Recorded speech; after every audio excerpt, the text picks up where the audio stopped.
I'll call to order the work session of the Wilsonville City Council, January 5th, 2026 at 5 p.m. I'll start by asking council members for review of the agenda and items on consent. Are there any comments? No. Seeing none, are there any council concerns before we begin our pre-council work session? Councilor Cunningham. Thank you. You all have a copy of it in front of you. I asked City Recorder Kim Valise to provide a copy as well via email to the City Council and members of all boards and commissions, City of Wilsonville executive staff, and the City Attorney. There's also documents, a copy of the document out there for anyone in the audience who would like to see it. It's my proposal to update the appointment process for our city boards and commissions. In review of our appointment process, it's generally handled under resolution number 2321. It's actually very thin on what that process looks like. And in having some conversations recently with some of the members of our community and some of the people who have applied for some of our boards and commissions, I believe that there's some ways that we can improve the process in order to enhance the transparency, equity, trust, and effectiveness of the process. So those are laid out in that proposal, and I don't know if any members of council had an opportunity to review and had any comments on it. Yeah, I have. There. Go ahead. I haven't had time to review it either. Okay. So I'd ask that, we don't have to make any decisions tonight, obviously, but that this is now out there and part of the public record, that we can find some time to discuss and review, hopefully in the next meeting. I'll be double checking with our city attorney under the implementation plan portion of this document. I stated to implement this process, the City Council needed to direct staff to create resolution language for the council to vote on. I asked that City Council direct staff to draft that resolution based on the proposed updates listed above. From our conversation. Mayor, do you care for me to comment on that? Go right ahead. Okay. So Councilor Cunningham and I had a discussion about if council is interested in moving forward with any type of resolution and wants staff assistance, that we would at least need some head nods or some consensus from council that you would like staff to spend time on this. So that was the direction that I gave to Councilor Cunningham to bringing this forward. Right. Sorry, go ahead. In all fairness to Councilor Cunningham, he tried to connect with me by email, but we were having a scheduling issue before we could have this meeting. It was obvious that he'd like to present under councilor concerns. I have the suggestion that the process, as I see it, and the decisions made in the most recent board and commissions assessment, to the extent we're looking at this because there's a belief that that was not done properly. From my perspective, it was done fine. But there's always room to have a conversation on improvement, but I'm comfortable as to the process it is right now. So, but I defer to Councilor Shevlin. Thank you, and Councilor Cunningham, thank you for putting the work into it. I do want to spend some time looking it over before I give a head nod. I certainly want to support your work, but I'd like to take a look at it, if that sounds all right. Thank you. So with that, is it already, we're not asking at this time, it sounds like, for staff to do anything. Go ahead. If you want to direct staff to agendize this topic for a work session or for a regular meeting, I would recommend you do a work session if you want to have that discussion. And then at the work session, you can provide directions to whether there's consensus to move forward with amending the resolution that's currently law. Sounds good. It would probably be helpful if everybody gets an email of the current resolution, Yep, so we can have it to look at. Also, I think it would be helpful to get a sense of history Because I understand from my experience, one, by being interviewed in the past as an applicant, and also based on history from prior mayors, that some of the ideas may have been proposed before, and there's some problems and things like that. Yep, we can give you what history we have, yes. Yeah, and then on the standardized questions, you know, from my perspective, something we can discuss further is that I believe the application itself is kind of meant to be that standardized questioning as opposed to having an interview done where everybody checks the list of each question. Because I think that from my perspective as an employment lawyer, there is the objective portion of an interview and then there is the subjective thought of the interview, and you need both. So just throw that out there. But yes, I don't know how our work session schedules are, city manager. on the Jam-packed. timing. Yeah, so, But go ahead. I was just going to say, if it's important to council, we'll figure out a way to get it on as soon as possible. okay, is it important to make it a priority? I would think you'd want to read what Councilor Cunningham has given you and give it some thought, and then I think at the next meeting during the same period, somebody can have a discussion, or during mayor's business, if it feels like there's a desire to move forward, you can direct staff to agendize the topic. Okay, That sounds reasonable. sounds good. Everybody okay with that? All right, Yeah, we'll give you the resolution and whatever legislative history we have on the subject, and then you can review all that and then converse. okay, thank you. Anything? Okay. Any other councilor concerns? Okay. Turning now to the work session. Wilsonville Emergency Operations Plan update.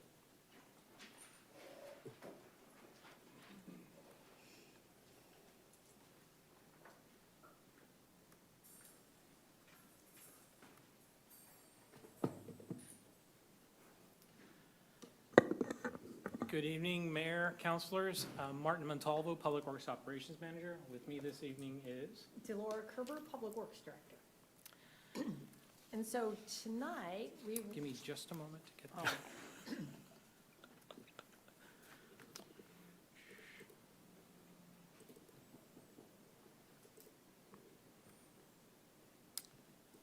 Hit it. all right, you want to do the whole screen so you don't, oh, there we go. Yes. Okay, all right, so this evening, we're here to talk about our updated emergency operations plan. And it's been, typically you do updates around every 5 years. It's been a little bit longer than that since our last one, but we finally got around to doing it, and we are looking for, to give you some information. Flip to the next. Can I do that, or? No. Okay.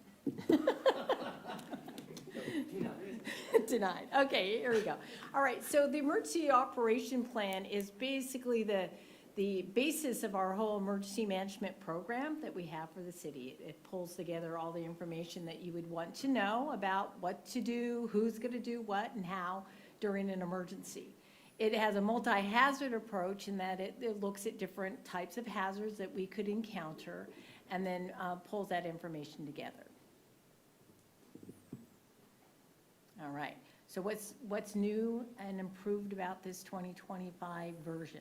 Well, it's a full refresh from our previous one. What we did is we were looking at what Clackamas County and Washington County, what kind of format that they had, as well as what the industry standard is. So we then, at that time, we took that framework and we put it together, our new EOP. We looked at community lifeline integrations. Community lifelines is, what are the important things that are happening in our community that we'd want to protect? And so we looked at that. And then we enhanced our Emergency Operations Center, EOC concept, and our Incident Command System support, looking at what is the latest version of that information. And then we also refreshed our annexes and added an extreme heat annex. All right, so this is just a little graph that shows you the 9-month process that we went through from beginning to end, starting with our kickoff, ending recently with the tabletops exercise, and the exercise was to test out the information that we'd put together in the emergency operation plan. All right, so with the emergency operation plan, it has 3 pieces. It has the basic plan with appendices, the functional annexes, and the incident annexes. So with the basic plan, you have the introduction, which has to do with the why it is that we're having. Next, we looked at community risk and resilience. What unique potential hazards or threats to our community? And then also looking at, what is our capacity to respond to those potential threats or hazards. There's also the emergency management program that talks about, the authority structure that we have within our city as to when there's a disaster, who does the declaration of emergency, and, the various authorization levels that we have. We have the concept of operations provided the framework for how we would manage it from the initial assessment through the transition to recovery. We have the incident management, which is a guidance on how the city would utilize our emergency operations center and the incident command center. Partner organization and cooperation, that has to do with who out in the community that could we rely on. What are our mutual aid agreements? What are some other agencies that if there was an emergency, what we would do? And then the sustainment portion is what is it, the actions that we need to take to go ahead and maintain this EOP and our emergency management program into the future.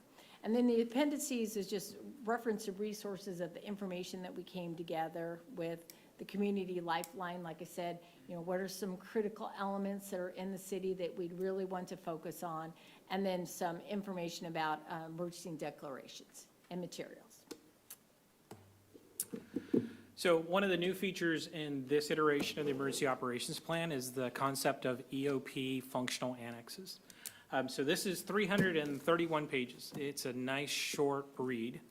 So we came up with these functional annexes. It's kind of the new industry standard where we're lumping in a lot of the major services that the community would be expecting from us into smaller bites of the apple. The concept is if you try and bite the apple all in one bite, you're going to choke on it. Small bites of the apple, manageable effort. So the 4 new functional annexes that are incorporated into this is management services. And that's really who's going to be overseeing the managerial side of or the administrative side of the emergency response. Infrastructure services is essentially what it sounds like. A lot of it is what Public Works, engineering, and our energy sector partners, IT, what they do on a day-to-day basis. Emergency services focuses on fire safety, search and rescue, hazardous materials, and the law enforcement side. And then health and human services is where we start looking at a lot of our external partners. So the first 3, the city essentially can manage all of those independently with some minor support from external partners. Health and human services, by being able to look at these in these functional annexes, we're able to define where do we need help and we need to lean on our partners. Health and human services, all these are essentially provided by the state or the county. So we know when we need those services, who to reach out to. The other new component, or refreshed component of the EOP, are the functional incident annexes.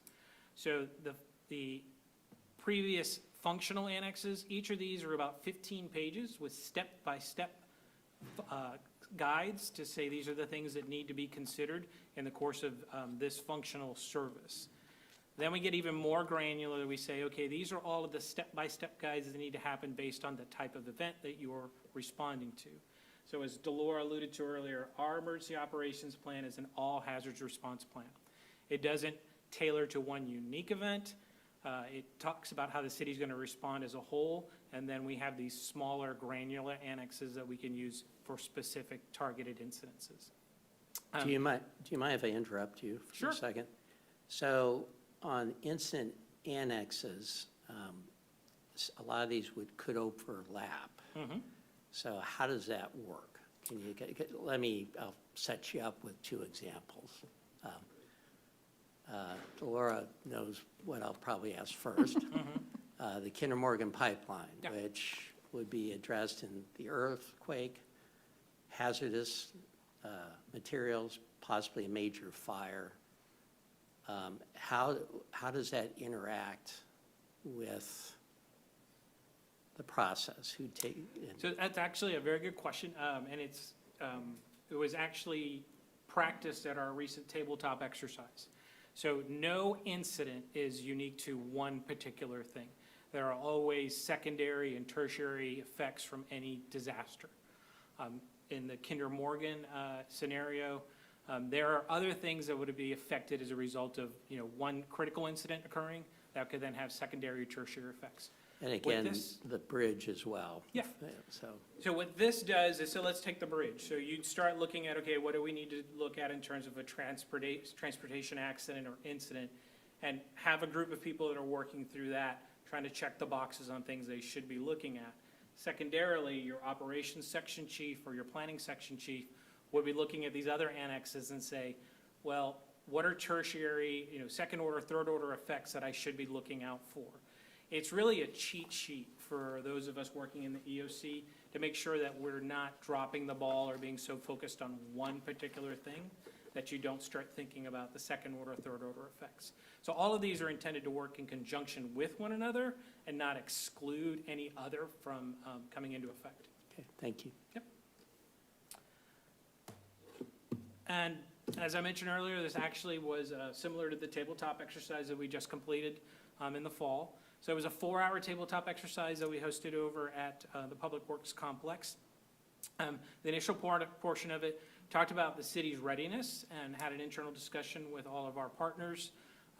Staff was there, TVF&R, Wilsonville Police, Charbonneau Emergency Management Group was there, Clackamas County Emergency or Disaster Management was there. So all of our partners were in the room, and we talked about, initial readiness and how do we prepare for an incident. Then we started getting into the incidents occurred and what's the city's response and how do you get into your response mode and then work through response, working into recovery. Then we finished up with walking through the various response strategies that we had come up with for the scenarios that we had.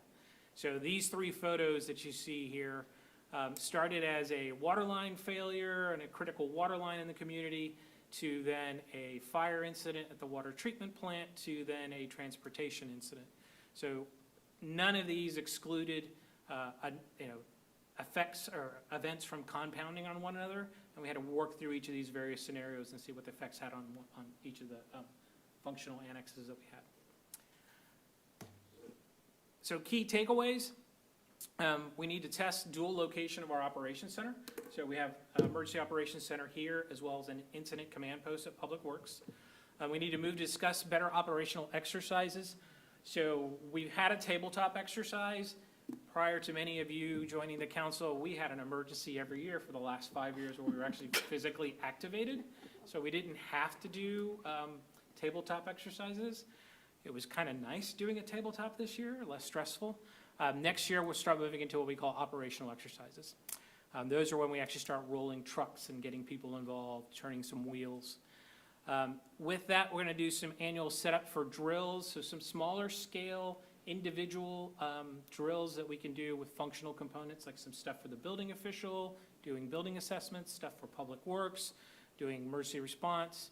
We're even talking about trying to do some work with the police department and staff here on critical incidents in the buildings.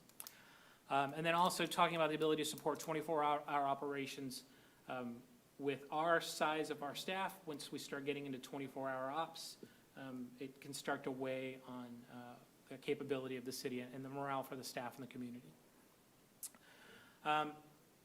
With that, I think that's the major key takeaways from the EOP update. We'll be happy to take any questions that you may have.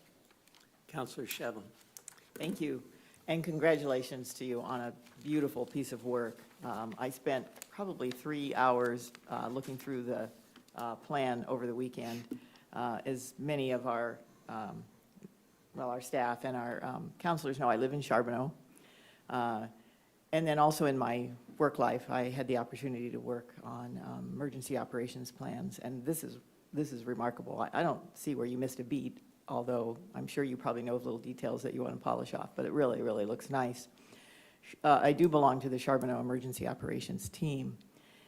We have identified there, and it would be more difficult to do in a larger community. Charbonneau has around 3,000 residents, 1,267 front doors, different sort of buildings. But we've also identified people that have a background in healthcare. So we have key people in each one of our communities that can respond to emergencies, and it's really been a great addition to our emergency operation plan. Again, I think you did a great job. Charbonneau has always expected that if there were ever any kind of an event where the Boone Bridge was incapacitated or not able to be used for whatever reason, whether it be the Cascadia subduction zone earthquake or some sort of an incident, plane crash on the I-5 or Boone Bridge or something, that Charbonneau would be by itself for quite a period of time, even though we love our city and we'd love to see the SMART bus come over and help us evacuate. That probably wouldn't happen in that type of a situation. So I was glad that Neil Kennedy, our security and safety manager, was able to help out with this plan, and I think it's really, really well done. There were a couple of things that I was looking for. It took me a little while to find them, but once I understood the new annexes, then I could find it. I wanted to see what the plan was for a plane crash in Charbonneau. Because we are only 1.6 miles from the Aurora Airport, I was curious as to how the response would look for that. And to the mayor's point is, how do all those services come together? With a plane crash, you're likely going to have fire, so we need fire response. We're going to have hazmat with jet fuel, certainly casualties, et cetera. But I found it, and I was glad that it was there, because that was one I was thinking, oh, I bet I can get them on this one. They won't have it in there. But it was there, and I was really impressed. Lastly, the flooding issue, while you do note that floods are not really probably expected, what we've realized in Charbonneau is if that bridge does come down, and by the way, I want to point out, currently, and this is why we need that bridge replaced, our water and our sewer systems are suspended underneath the Boone Bridge. So when that goes down, we won't have those services either. But anyhow, we also know the Willamette River runs from south to north and empties into the Columbia. So if the bridge comes down, there'll be huge pieces of concrete that are going to block the waterway to some large extent, most likely.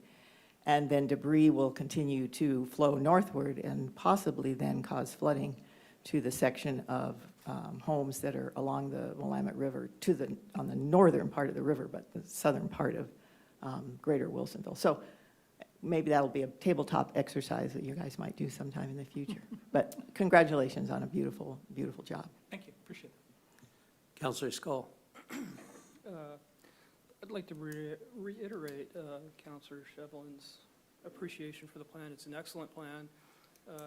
I participated with the Red Cross off and on over the last 15 years, so in Southern California and here in the Portland area, and actually have had the opportunity to work through some of these plans on the post-recovery side and everything, and through earthquakes, fires, and smaller emergencies.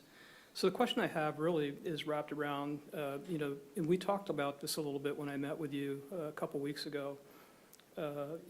There's this taking care of the services during the emergency and immediately thereafter. We also need to look at, and I think Councilor Shevlin was touching on this, the resident support system. And so and I didn't really see a direct connection, but how does the city connect with the Red Cross and other volunteer emergency support systems after these emergencies to support the event and the people affected by the event. And normally that's done through the fire department or through the police department, but I don't know if there's a connection here between the city and those organizations. Yep. Go ahead. Okay, I was gonna say, so if there was an emergency of such a nature that we had our emergency operations center up and running, that we would, the staff that is staffing that event would be the group that would reach out to the Red Cross. So we're kind of different in that we don't have our own police department, we contract out, and we don't have our own fire, we're within a fire district, so it falls to the Public Works Department. We're kind of your emergency group, so, Okay. yeah.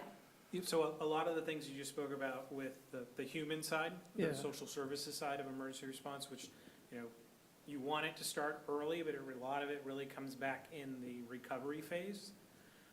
That's what we've identified in that Health and Human Services Annex.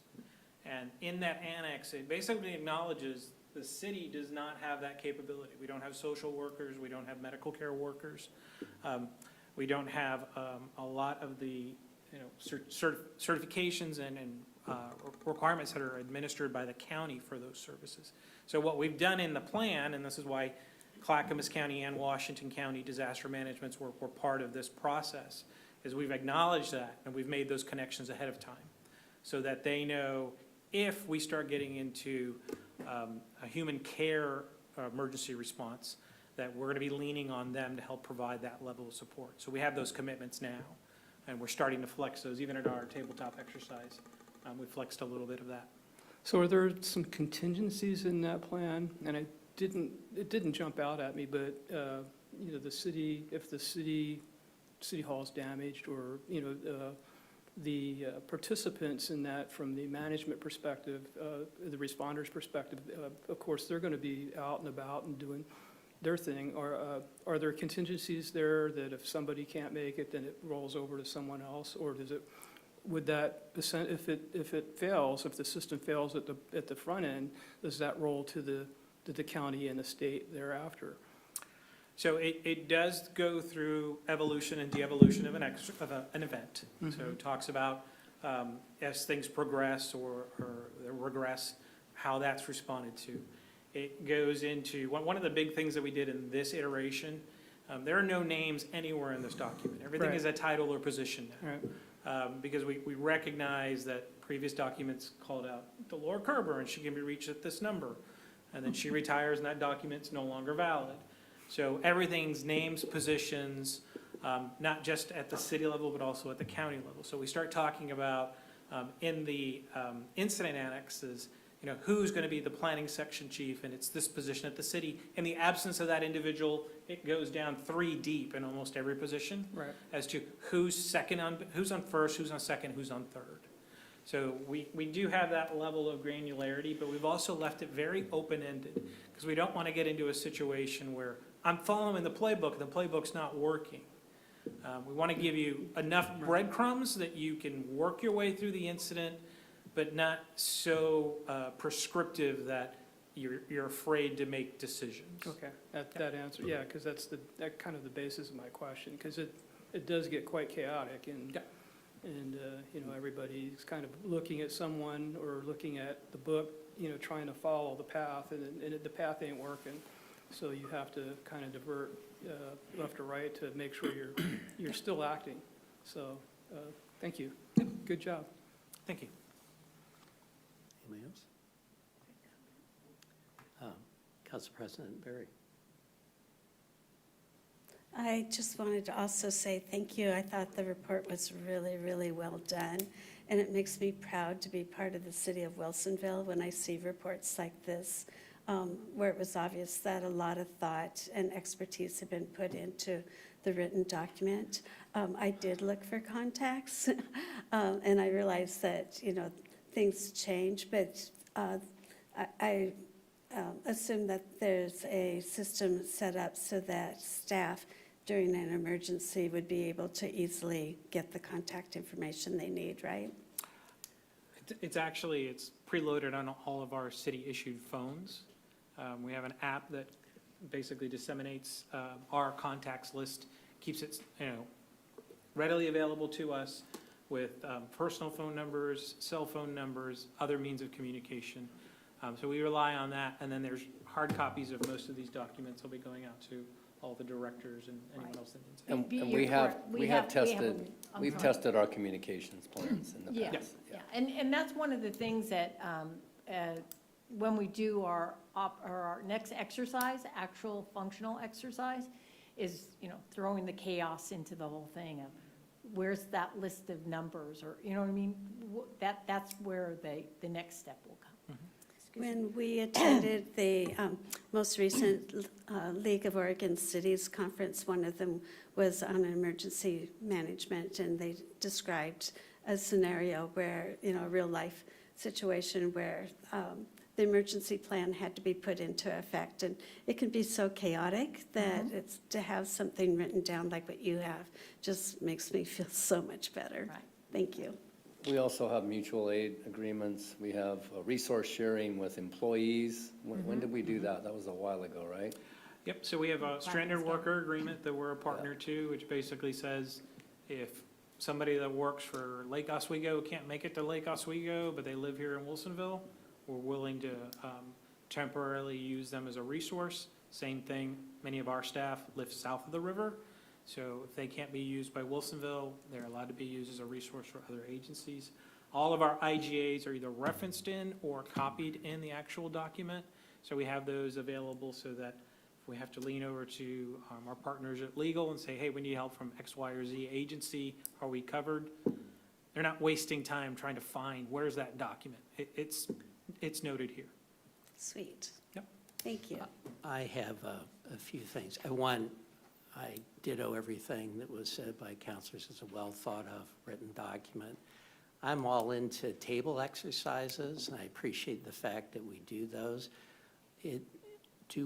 How often do we have table exercises with partners that are not regional? For example, ODOT, to the extent that Bridge or the Oregon Emergency Management System itself for the state, interacting with them during times of stress, that stress component you mentioned.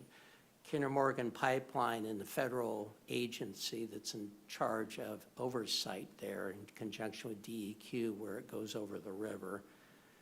I know Kinder Morgan, there was once a time where they participated at a table exercise, I think years ago. And I'm just curious, do we have that opportunity occasionally to have those interactions? So between Delora or myself, we participate in probably 2 to 3 exercises annually. And then we bring in other members of staff or agency partners to participate in those. So go ahead. Yeah, I was going to say, and actually, it's been a while, kind of pre-COVID, but both Clackamas County and Washington County would do regional exercises to bring in various, you know, a whole group. Like, and a lot of them were around Cascadia. You had Cascadia Right. Rising, Cascadia Cruising. I mean, they name all different ones like that. The one you're referring to, Kinder Morgan, they actually were the ones that organized that tabletop exercise and invited us to participate. Yeah, And we had what- 5 how- or 6 staff members participate in that exercise. Yeah. Good. I just think that occasionally, to the extent we can continue that refreshing with those bigger players, would be helpful for our community. Yeah, So, and that was one of the reasons that we invited many of those same agencies to the table to work with us on our emergency operation plan. Okay. So, yeah. Thank you. Counselor Skull. One last question, and this may be out of scope, but relative to post-event recovery, how do we, as the city, handle that interface with, you explained a little bit about the Red Cross, but with maybe FEMA, if they come in or when they come in, or however that works these days. You know, in my experience, normally they're on site pretty much real time. But is that also managed, would that be managed through us as a city? Or is it the county's responsibility or the state's responsibility to do that interface? You know, right now there's, you know, FEMA's kind of up in the air and nobody knows, you know, who's who in the zoo with it. So So you know, I can tell you. how do we reach out to that and interface with that? Yeah, so I can tell you from our real-world experience from the ice storm. So the county is our connection to the state, which in turn is our connection to the federal government. So everything kind of works through the county. But once you have that connection to FEMA, they'll assign you a project manager, and the project manager basically works with us individually. So for the ice storm, within 72 hours of the actual federal declaration being accepted, we were put in contact with the project manager, and we worked with them exclusively for the 3 years that it took to get our last of our reimbursement. So the county is our nexus. That's why we work so closely with them. But once that connection is made, it's the responsibility of the individual agency to work with their project manager to make sure that you bring your project to fruition and that it's brought, you touch all of the points that you have to do to make your community whole. Okay, thank Yep. you. Any further? Okay, thank you. All right, Thank you. well, so I just want to let you know, we don't want to leave you out of the fun. We will be back, I think, the March 15th council meeting, and we're going to do a little exercise on declaration of emergency. So, Yep. We'll be walking you Okay, guys sorry. through the process of actually declaring an emergency, and then roles and expectations for all partners. Thank you. Thank you very much. Next is the WILR, the Basalt Creek Infrastructure Funding Analysis.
Good evening, Mayor and Council.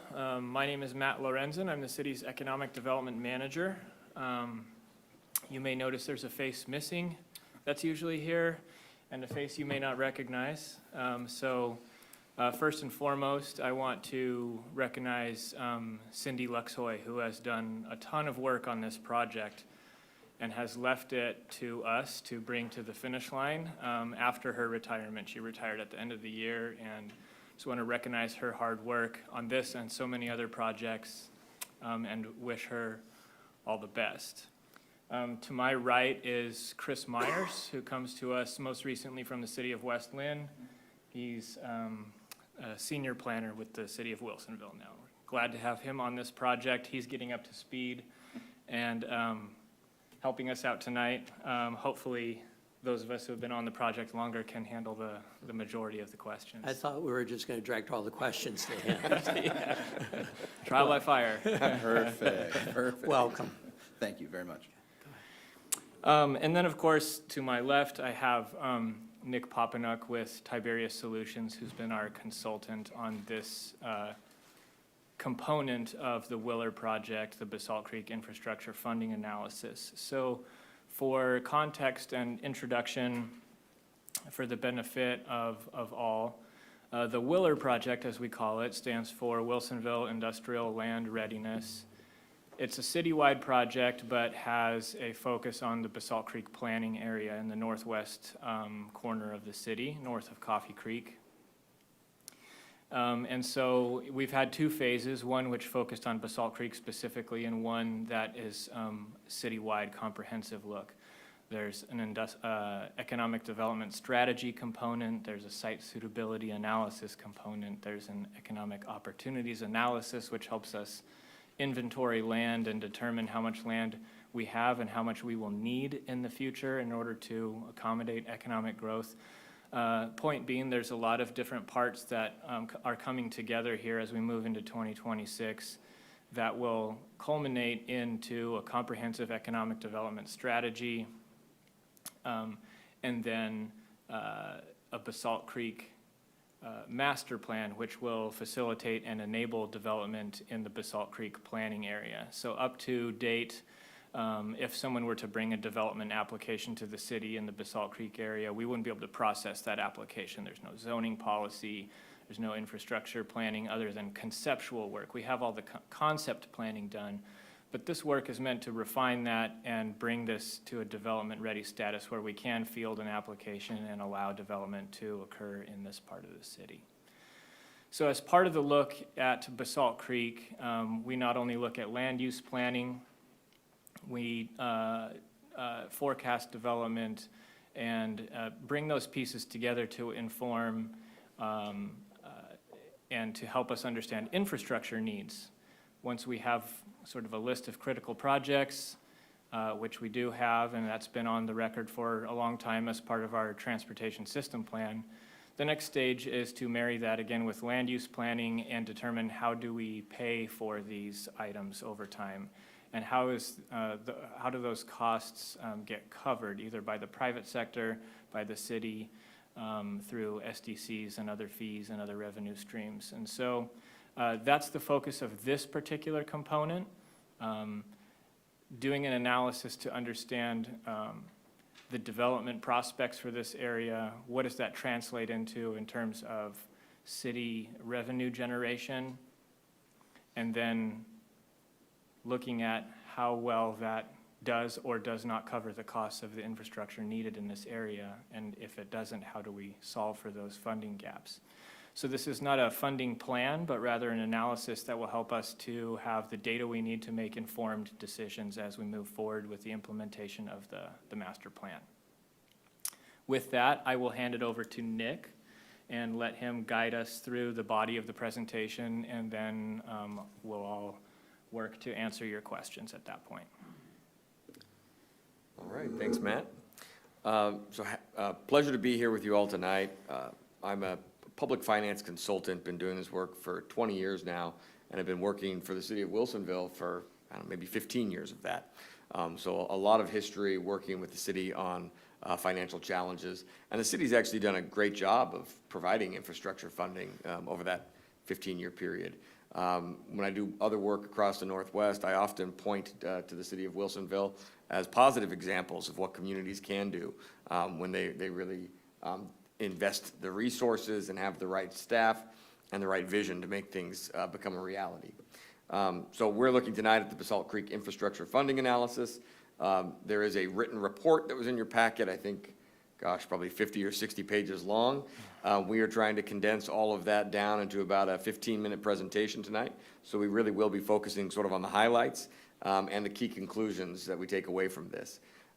That's appropriate because I don't think there's any reason to dwell too much on the specific numbers. If you look at the report, there's going to be page after page and table after table of detailed numbers, but this really is a preliminary funding analysis.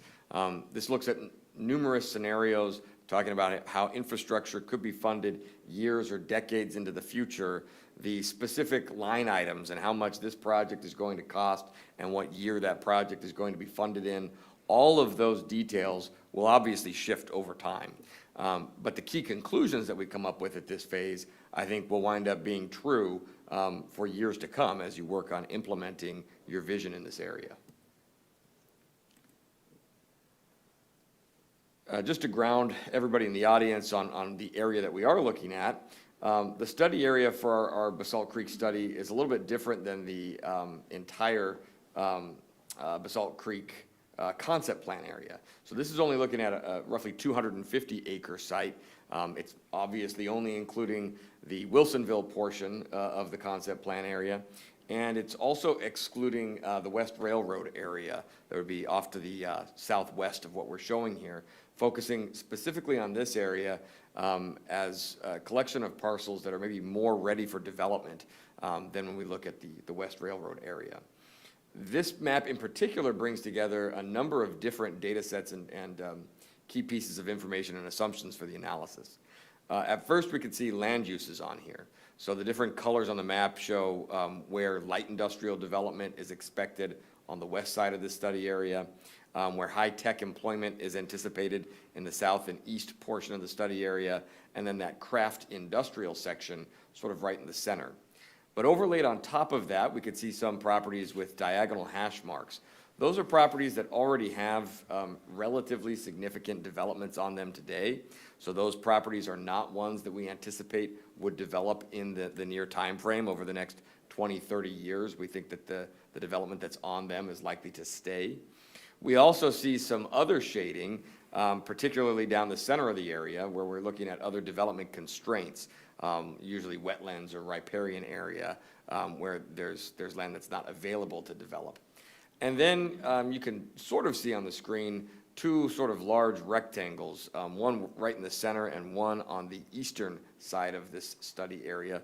These larger areas that are outlined in the gold color, those are opportunity sites. And what we mean by opportunity sites are properties with ownership and interested developers that have already come in and expressed interest in developing and have had conversations with city staff. So those collection of parcels are likely to be some of the first areas that develop within this larger study area. They're likely to develop in a rather comprehensive way with a vision that a single property owner or developer shares and comes up with. And they are likely to need a set list of infrastructure projects to allow that infrastructure or that allow that private development to occur. So that's what we're showing on this map here. The first sort of technical step in our analysis was estimating how much private development might occur here. And in terms of that, we're talking about the total acres and converting that into the total amount of square feet for each of those development types that we showed on the previous map, the craft industrial, high-tech, and light industrial. We came up with the estimated number of square feet at full build-out based on some previous concept plan analysis that had occurred where development scenarios were considered showing building footprints on the site. We then did additional analysis to look at some comparable developments elsewhere in the region to see what the Florida area ratio of those sites were and confirm that the numbers that we had from the concept plan development scenarios made sense given the type of development we expect to see here. From that, we estimate that a total of about 3 million square feet of high-tech employment could be developed in the area, 2 million square feet of light industrial, and roughly 300,000 square feet of craft industrial could be developed at full build-out. What we've shown here is one potential scenario for absorption. You can see fairly high levels of construction activity over the first decade, ranging from 2028 to 2037. That amount of development is showing that those two opportunity sites from the previous page, the Graham's Ferry assemblage and then the Green Hill opportunity sites, would develop in that first decade. Beyond that, when you get to 2038 and beyond, that's when we're showing the remainder of this study area developing, being phased in generally in level, steady amounts of development over time, with the exception of the craft industrial development coming on sort of at the tail end based on infrastructure needs and market demand. This is, again, just for scenario planning purposes. In reality, we tend not to see straight and steady development that happens over a 25-year period. You're going to see big peaks and valleys in that development as it responds to global market forces, interest rates, demand for new construction, as you see developers and property owners that negotiate deals on their individual sites. So things are not going to play out exactly as we show here, but this is one scenario for how things could develop for full build-out over a 25-year period. This slide shows an alternative scenario that we considered that said, what if only 50% of this development happens over that time frame?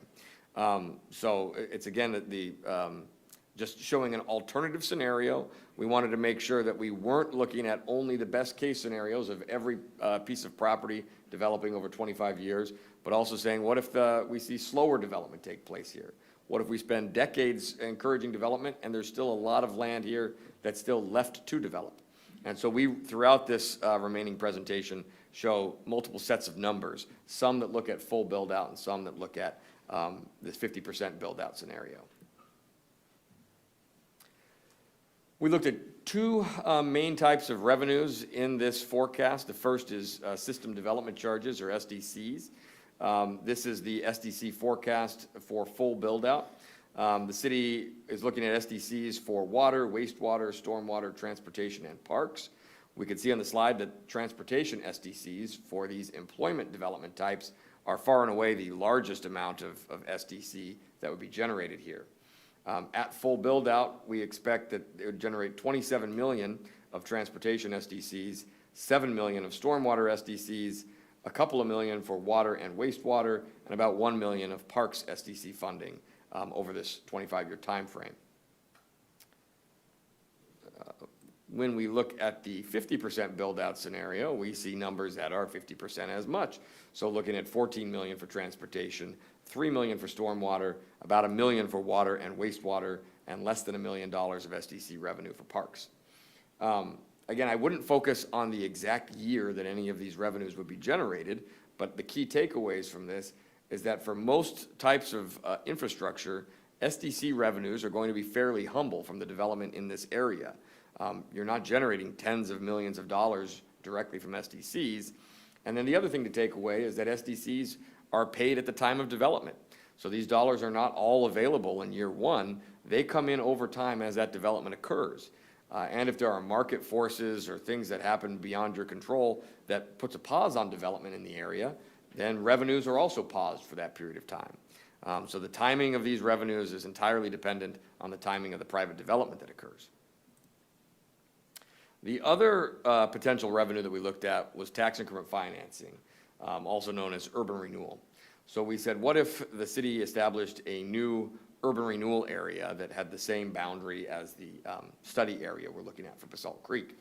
How much revenue could a new urban renewal area generate? And from that, we did see that there is the potential to generate tens of millions of dollars of revenue from this tool over time. Urban renewal tends to be one of the most powerful local funding tools that cities have available to them. A few key takeaways here. Again, the full build-out versus 50% build-out scenarios show very different results. You're generating this revenue from the property taxes generated in the area. If you have half as much development, you're looking at roughly half as much assessed value and half as much TIF revenue being generated. The other thing is that, again, these revenues start off small. So the first year of an urban renewal area, there's no revenue being generated. You need to see that assessed value grow inside that boundary, and it'll grow gradually over time as that new construction occurs. But it looks, depending on the scenario, you could be roughly a decade into the future before you're generating $1 million per year in TIF revenue. Now, down the road, that could wind up being multiple millions of dollars per year. These are all in today's dollars, and so we show them growing to 2 or 3 or 4 million per year. But when you account for inflation over time, urban renewal areas tend to generate multiple millions when you get decades into the future. We did take a look at potentially expanding the neighboring Coffee Creek urban renewal plan rather than creating a new area here. What if you were to amend that existing plan, expand the size of it to try to bring in this area and pay for the projects through that expanded boundary? But state statutes have pretty strict restrictions on how much you can expand an existing urban renewal area. And as it turns out for Coffee Creek, that limitation is about 50 acres. And as we just talked about, this study area we were looking at is 250 acres. So you'd only be able to capture a very small portion of this study area, and you're only allowed to spend funds within the boundary of the urban renewal area. So there'd be much less revenue generated and much less ability to fund projects across that broader geography if you were looking at expanding an existing area rather than creating a new area.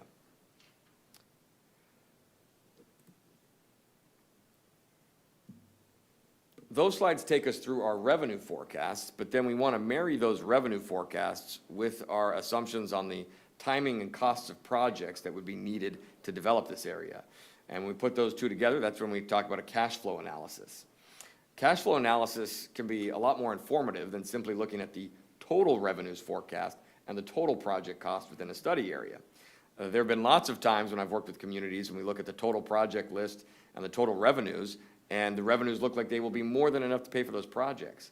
But when you look at the timing of when those revenues are needed, you could see some very significant funding crunches where there's just no revenue available at the time that you need it. So that's really why we do these cash flow analyses. Again, as we've stated earlier, this is a preliminary analysis. This is not one final set of numbers that we think is written in stone. And to go along with that, we considered 4 different scenarios. We've already talked about one of those variables, whether we're looking at full build-out or 50% build-out over this time frame. The other variable we looked at was whether the Graham's Ferry assemblage opportunity site develops first, or whether the Green Hill site develops first. City engineering staff came up with a specific list of infrastructure improvements that would be needed for each of those opportunity sites, and they have a different price tag. So whichever one goes first has significant impacts for how you would pay for infrastructure projects in the area. For each of these scenarios, we had some common set of assumptions, mainly that we knew that for whatever opportunity site goes first, there needs to be funding for those projects very soon. We're looking at funding for projects in fiscal year ending '27. So just 2 years from now, being able to be actually investing money in infrastructure to allow this private development to occur, and that private development generates all those revenues that we have. If you don't have infrastructure funding in that time frame, then you won't see those opportunity sites being able to develop on that timeline, and all the revenues get shifted further out into the future. That is a common risk when you're looking at these types of areas, is that you have a chicken and egg scenario where you need private development to generate the revenue to pay for infrastructure, but you need the infrastructure to allow the private development to occur. And if you can't overcome that situation, you have the inability to get any development to occur. We do think that there's the ability to have development occur here on that timeline.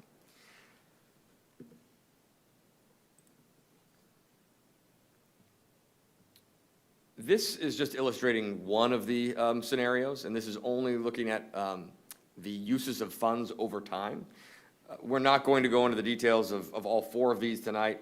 For folks that want to see those details, they begin on the report, page 29 in the packet. But for each of these, it's again illustrating the timing of when infrastructure would be funded and what sources of funding would be used for those projects. A few key things that stand out on all scenarios. We mentioned earlier that transportation SDCs are the largest source of SDCs generated here, but you will not see any transportation SDCs spent on this chart.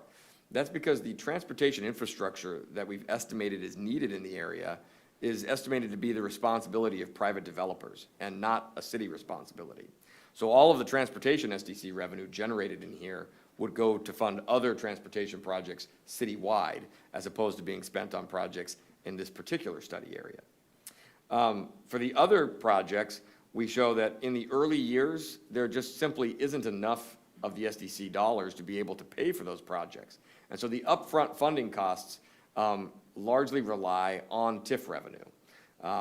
TIF gives you the ability to borrow money rather than paying for things on a cash basis. So even though we also show that the TIF revenues are humble early on, you have the ability to take on debt, use that debt to fund those projects, and then pay that debt back over time with TIF revenue. Another thing that we see here is that these projects would occur over time. You're not funding all of the infrastructure needs up front. So there are some key projects that are going to be needed in the early years, but other projects that are happening in the 2030s and the 2040s as you wait for resources to become available to fund those projects. This slide summarizes the key takeaways from those 4 different scenarios. I'm not going to go into the details of these, but something that I will call out is that all of them are estimated to have some amount of a short-term funding shortfall in the early years. And the maximum amount of that shortfall ranges from $300,000 to $2.3 million. So that's showing if we were to use standard borrowing assumptions for the debt that the urban renewal area could take on, given the amount of funding needed for projects early on, you wouldn't have enough TIF revenue to be able to cover the full amount of debt service payments in the early years. Now, in a couple of slides, we go over a lot of strategies that could be used to mitigate that and solve those early year funding shortfalls. But our initial analysis showed, yeah, there's going to be a difficult time in the early years at funding the full amount of this infrastructure. And that shortfall could last anywhere from 4 years to 13 years, depending on the scenarios we've looked at.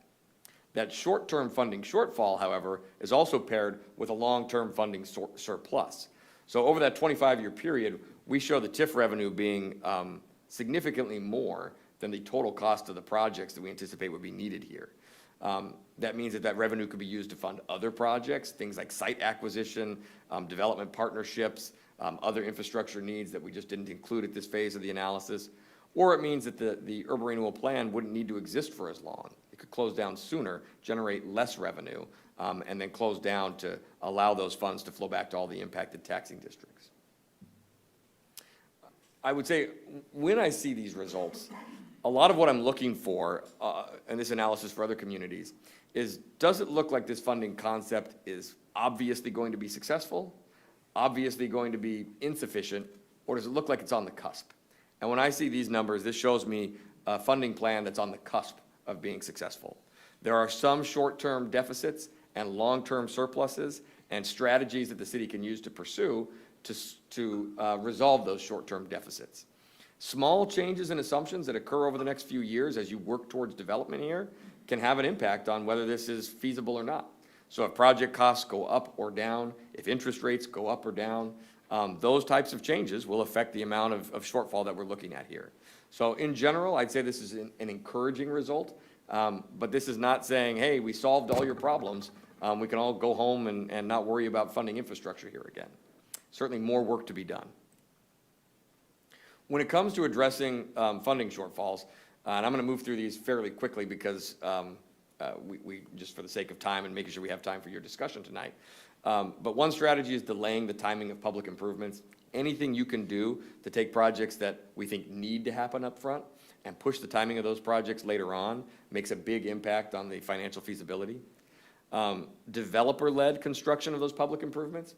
So as you're working with the property owners and developers on those opportunity sites, if there are projects that those developers are willing to pay for upfront in exchange for SDC credits that they're going to get, then they're the ones taking on the upfront financing burden. Long-term, it all winds up a wash, but what we care about here is solving that short-term funding crunch. So anything that a developer is willing to build upfront makes things easier for this finance plan. Creative financing options. There is a long list of these, but structuring your debt with longer amortization periods, taking on capitalized interest, structuring it with interest-only payments for a few years, escalating payments, balloon payments. There's just a whole range of options available to you. Your finance staff here are well-versed in these tools. They have bond counsel and financial advisors that would help walk them through any potential borrowing. But there's a range of tools that you can look at to minimize those debt service payments in the early years, which minimizes the amount of that shortfall. And then searching for other funding sources, and we will go over those in a little bit more detail. So when we're looking at other funding sources, we always love to get funding from an outside source. Not the city coming up with additional money, but looking to the state or the federal government. Now is an awkward time to be looking for funding from the federal government, but at the state level, there are funds that may be available. And in particular, one program that we know of that could be useful here is the RISIS, the Regionally Significant Industrial Sites Program. That program, the city's already applied for and been accepted into the program, so it's available to use here. The problem with the program is that it doesn't provide upfront funding for infrastructure. You still have to build the infrastructure yourself and then attract private development to occur in the area. And if that private development meets certain requirements, if it's traded sector, if it has a lot of jobs, if the jobs are high wages, then you can go back to the state and apply for to be sort of reimbursed for the income tax revenue coming from those businesses. So the dollar amounts involved here and the certainty of whether you'd qualify for the program, lots of uncertainty. But you are in the program already, and it's something that the city will be keeping an eye on as development occurs here and as employers move into the area. And it could just be a cherry on top of the funding plan that we've already talked about. Anything you can do to be able to find some state resources to help augment your local resources just makes this more financially feasible. On the local tools, there are dozens of potential tools. I just recently worked with the League of Oregon Cities on updating sort of a compendium of all potential tools. But ultimately, when we're looking at these types of projects being funded in these areas, I would say far and away the tools that get brought up the most are these four here. Supplemental SDC works exactly like your regular citywide SDCs, but you're applying it just for a specific list of projects, just in a specific geographic area. local improvement district, you're coming up with a new tax that's being applied to the properties that benefit from a new infrastructure project in the area. Public service fee is something that we've seen be more and more popular because it frankly has almost no legislative sideboards on it, but it's just a utility fee that you're charging to any set of customers you identify that are benefiting from a service or an infrastructure project that you're providing in an area. And then general obligation bonds, I'm sure folks are well familiar with, a tried and true tool to generate revenue through property taxes, albeit citywide. All of these are options. They are all less attractive options for most communities than looking at tax increment financing. One reason for that is that all of these tools are added costs to developers or to the community as a whole. Tax increment financing is redirecting an existing revenue stream. When you're adding costs to development, that makes that development harder to achieve. When you're redirecting revenues, it's not making it any harder for that development to occur. When considering using these tools, the columns we have on this slide are helpful. So the geography, is this going to raise revenue just from a specific sub-area, or is this applied citywide? Who pays? Is this something that developers are going to pay, property owners are going to pay, utility customers are going to pay? There's differences across these. And then the timing of when it's paid. Is it paid upfront, one time? Is it paid on a recurring annual basis? Or in the public service fee, maybe recurring on a monthly or quarterly basis. So understanding all of those is helpful for evaluating whether a particular tool might make sense to use here. All right, our conclusions, and thank you for bearing with me. We just have a couple of slides here on these bullet points. So key takeaways: SDCs alone are insufficient to fund the necessary infrastructure in the study area. The city's estimated to have over $6 million in project costs that are the city's responsibility, but are not SDC eligible. So you wouldn't be able to use SDCs for those projects. And additionally, Water and Parks SDC revenue projections are less than the share of project costs in the area that we anticipate need SDC revenue. And even for wastewater and stormwater infrastructure, we do look at the total amount of revenue generated from SDCs in the area, exceeding the total amount of project costs that are eligible for SDCs, but timing constraints might make them a mismatch where you still need some other funding source in order to get those projects done. Transportation SDCs are an anomaly. As we talked about earlier, you generate significant amounts of transportation SDCs in this area, but we don't have a list of projects that would require those transportation SDCs in the area. So it would really be generating resources to be used citywide on other transportation projects. A funding strategy that includes both TIF and SDCs does look like it would generate sufficient long-term revenue, but it does still result in temporary funding shortfalls that would need to be addressed. And there are multiple strategies that the city could consider to address those shortfalls. As is common in these types of areas, the biggest funding challenges are always early on. So the city will need to carefully coordinate the early phases of development with the private development partners to ensure that the city will receive adequate resources to pay for those upfront infrastructure investments. Along with that, developer-led construction of public infrastructure projects is certainly a good strategy to try and resolve those short-term funding gaps. And then the last conclusions here, the funding capacity for TIF is greater than the infrastructure funding gaps that have been identified in the area. So that was that slide earlier that showed surplus TIF revenue. That revenue could range anywhere from 12 to 50 million if you had this tax increment area in effect for that full 25-year time frame. So again, that could be used to pay for other economic development activities in the area, or the city could use the tool in a more targeted fashion with a shorter timeline that generates less revenue. The finance scenarios that assumed full build-out of the study area resulted in significantly better cash flows than the scenarios assuming only 50% build-out. That's not surprising. Both TIF and SDCs are ultimately development-derived resources. So the more the city can do to encourage development to happen in the area faster, the better these finance plans will work. All things being equal, the Green Hill Opportunity Site is less challenging to fund upfront than the Grams Ferry Assemblage Opportunity Site. The specific package of infrastructure improvements needed for the Green Hill site are less costly than the package of projects needed for the Grams Ferry Assemblage. But all things may not be equal here. Ultimately, what site moves first is likely to be based on development readiness of the particular property owners and developers that are interested. It's potential that they could both be ready to move forward at the same time, and that would provide even more unique challenges of how you could fund both packages of infrastructure up front, but it would also accelerate your revenues, having all of that development happen at the same time.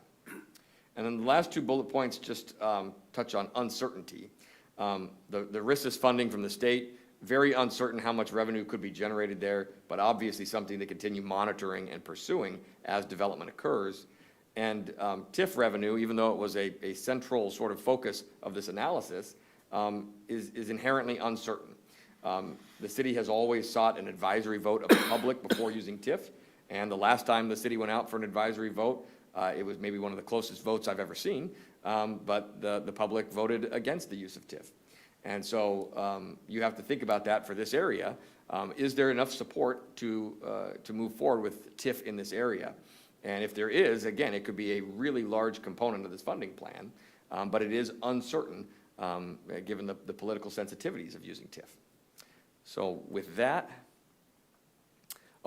next steps here, where do we move forward? Council input tonight will help guide the preparation of our final report. This is still in draft at the moment. And that final report will be included as an appendix to the Basalt Creek Master Plan and used to inform future discussions about financing options for providing the infrastructure improvements needed to advance development in Basalt Creek. I think you are all likely to have a number of future conversations over the next couple of years as development becomes more real here, and as you've got property owners and developers at those opportunity sites that are ready to put shovels in the ground, and then there is a list of projects that does need funding.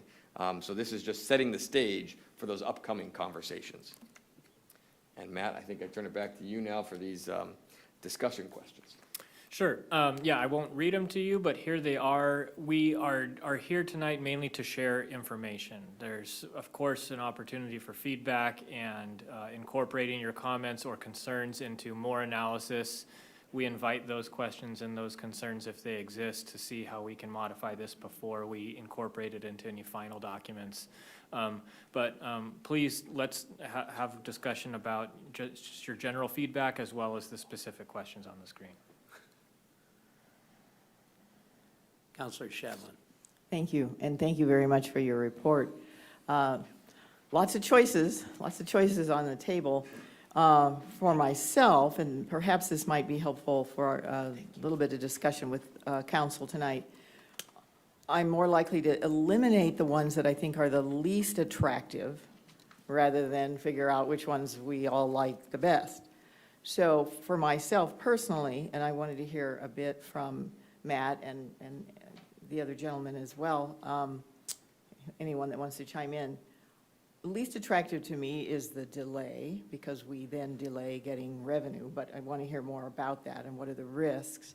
And then also least attractive to me as far as the other funding is a bond. I mean, our city just passed a school bond, just barely. So the idea of floating another bond soon seems less attractive to me. So the delay, tell us a bit more, Matt, or whoever, about the risks involved with delaying.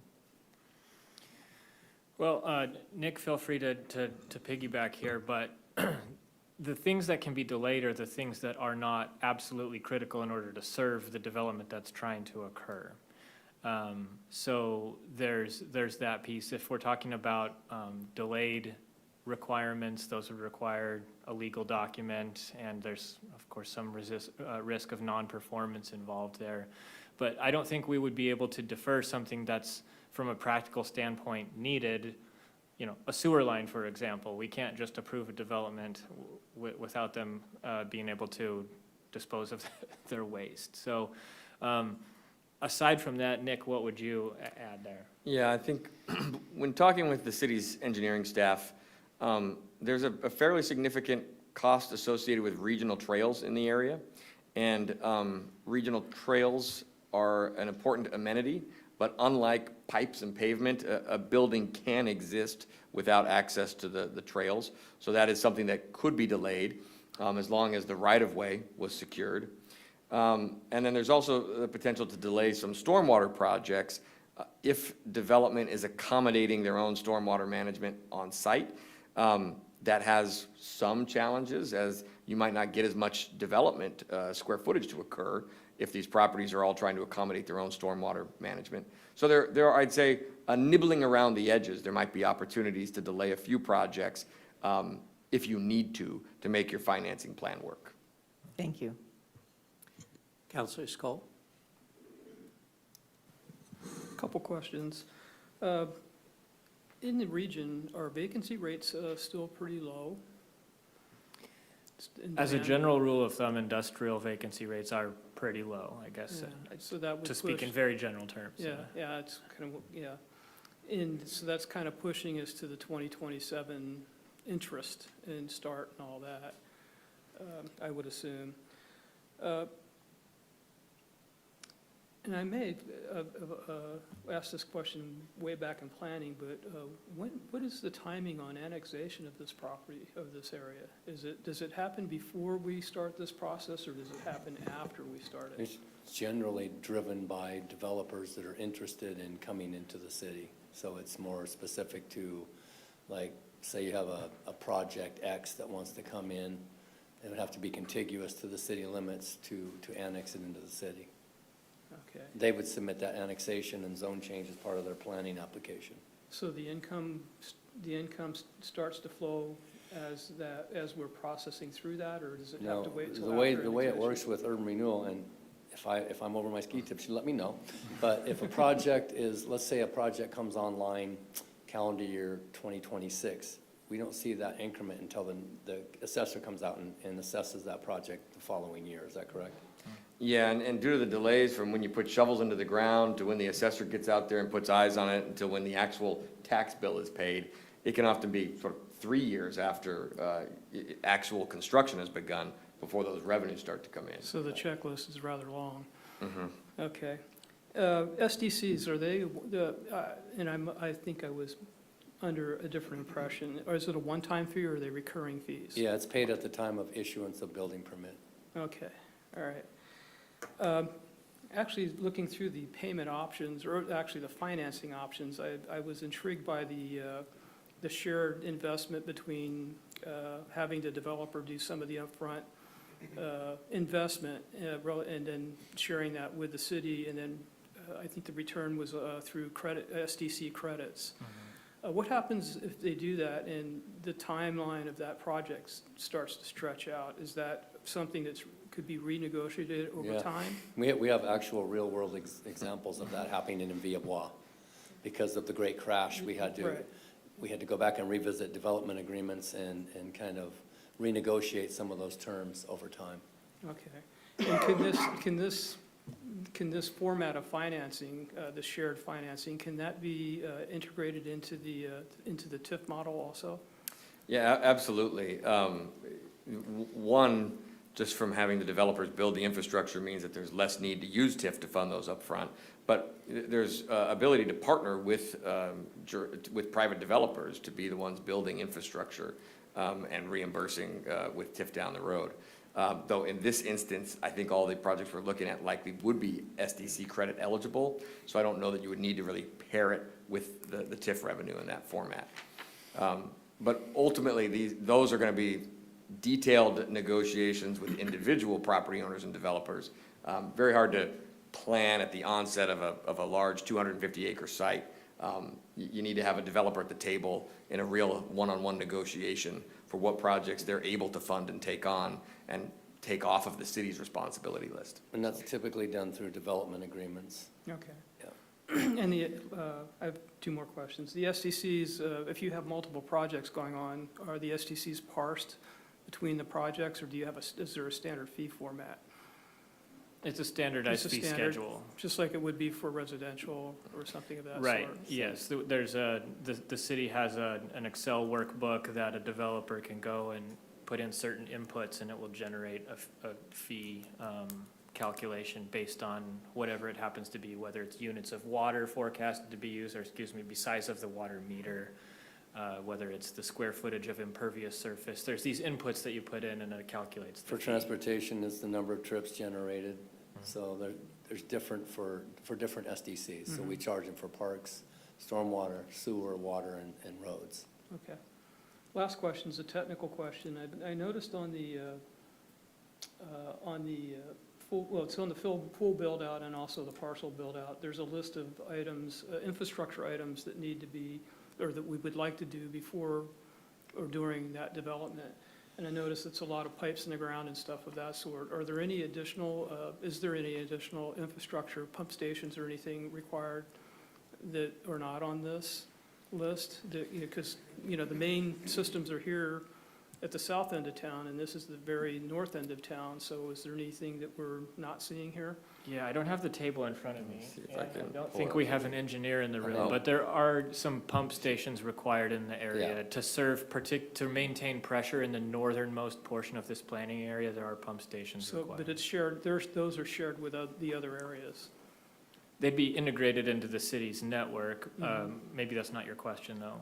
Well, I was actually asking specific to this portion of the project, but I do know that there are other elements to the Basalt Creek project, that they may be combined with. If Are you that thinking makes of sense. the West Railroad Yeah, yeah. area? Yes. Okay.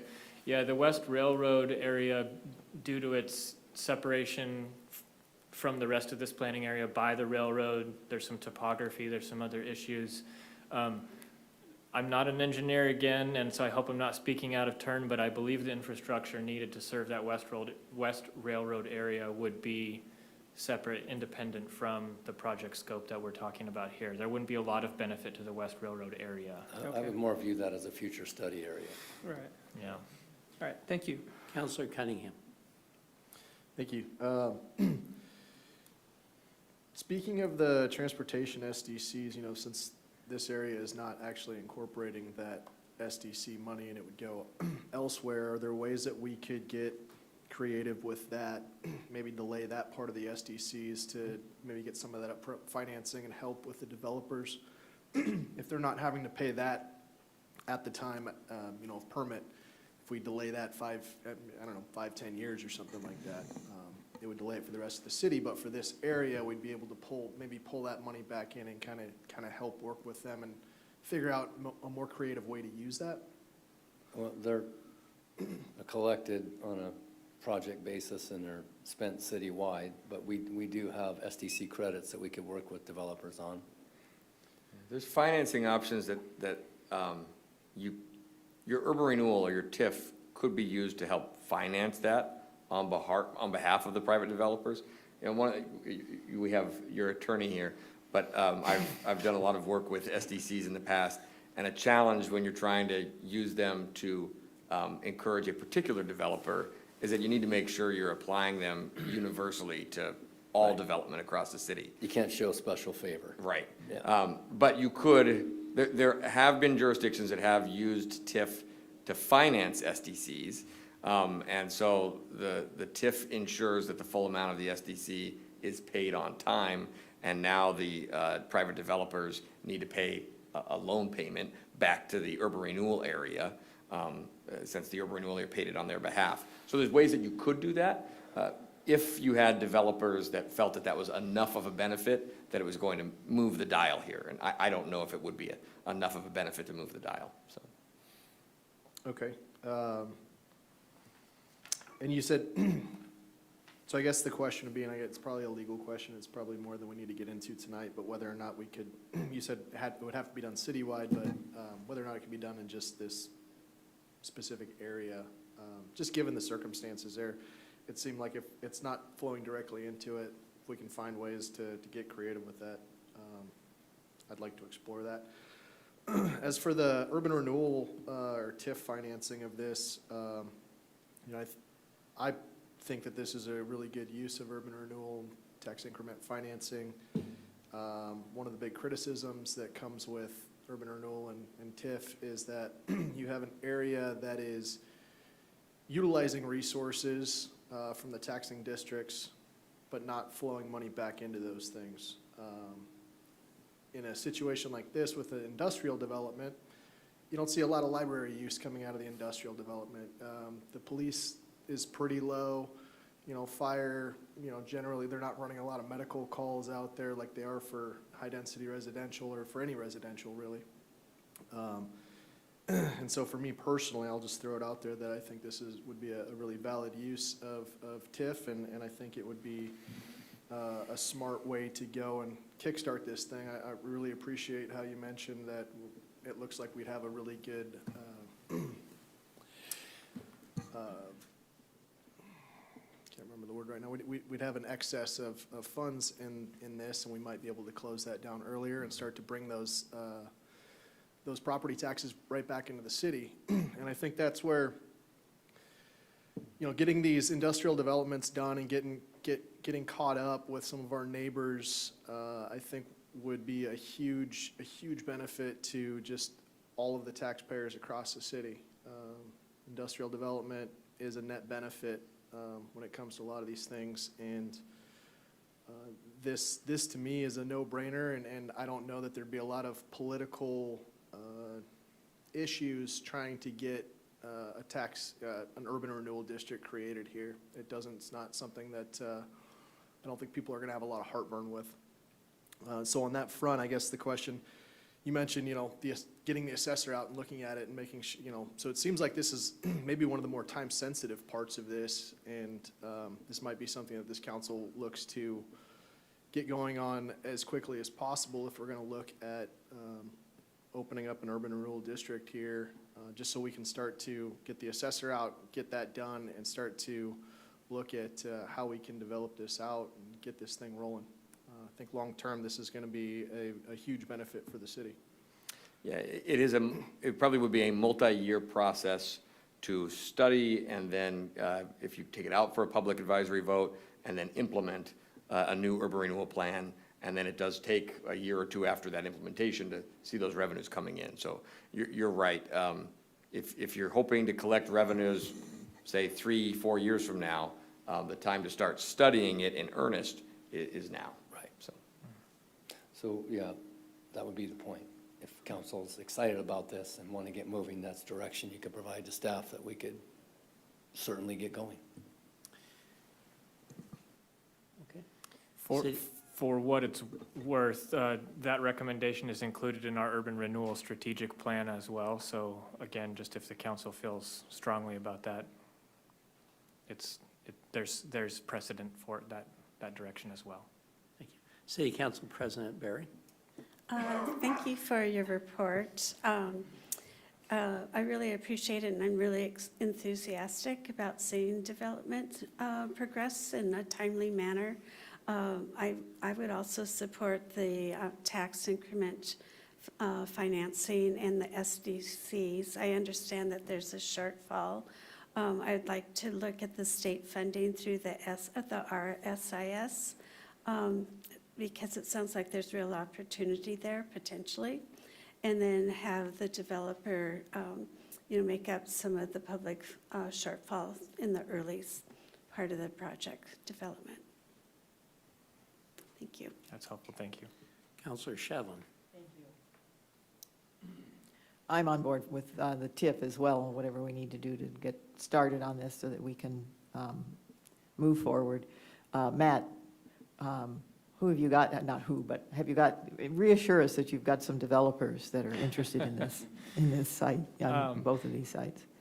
At least one, at least one, that has already purchased a large assemblage of property and has actively engaged with the city for the past couple of years, anxiously awaiting the adoption of zoning and the ability for the city to field a development application. So there is an opportunity here to establish an urban renewal area before that development occurs, and to then have the increment from that development benefit the whole area. Of course.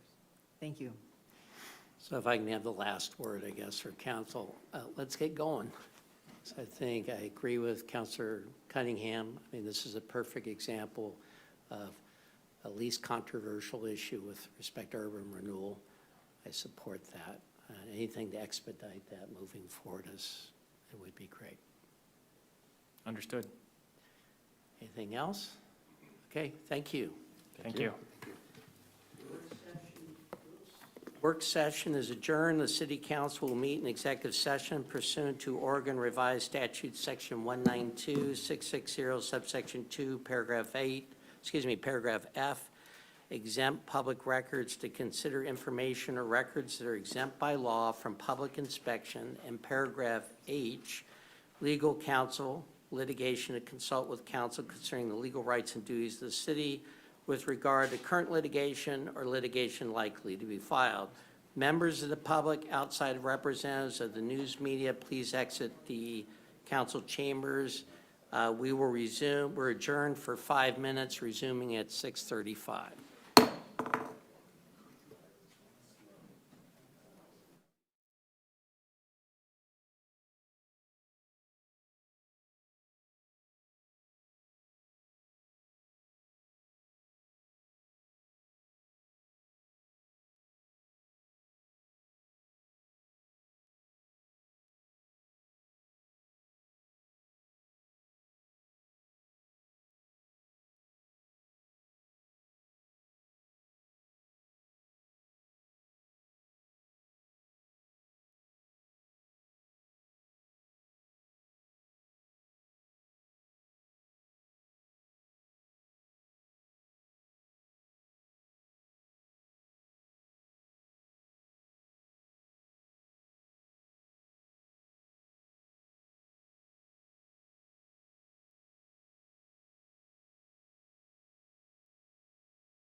I will call to order the meeting of the Wilsonville City Council for January 5th, 2026 at 7:34 PM. Will the city recorder please call the roll? Counselor Shevelin? Here. Council President Barry? Here. Counselor Cunningham? Here? Counselor Skoll? Here. Mayor O'Neill? Here. Please stand and join us for the Pledge of Allegiance.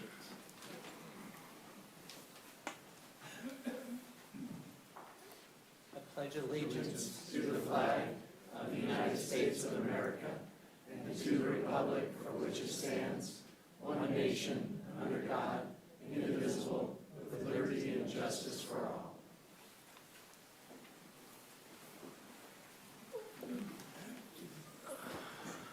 Council President Barry, can I have a motion to approve the following order of agenda? I move to approve the following order of the agenda. Is there a second? Second.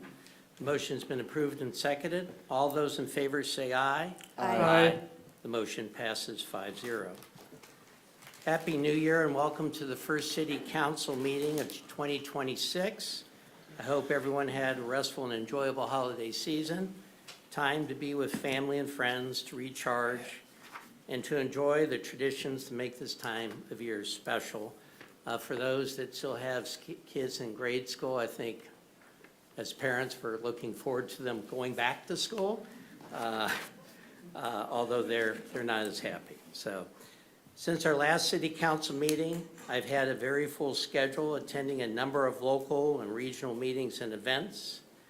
And I also have a busy month ahead. In the interest of time, the details of both my recent meetings and upcoming events will be included in the written materials that I will submit to the city recorder at the end of tonight's meeting, should anyone wish to review them.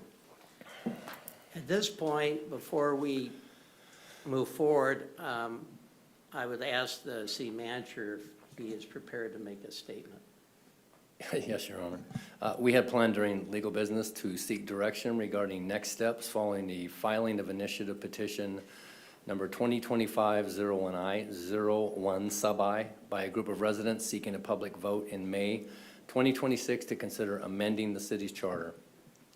However, last week, while scrutinizing the Wilsonville Municipal Code in the wake of the filing, staff discovered that the petition was in violation of Section 2.420 sub 5, which stipulates that all petitions must be deposited with the city recorder for signature verification no later than 180 days.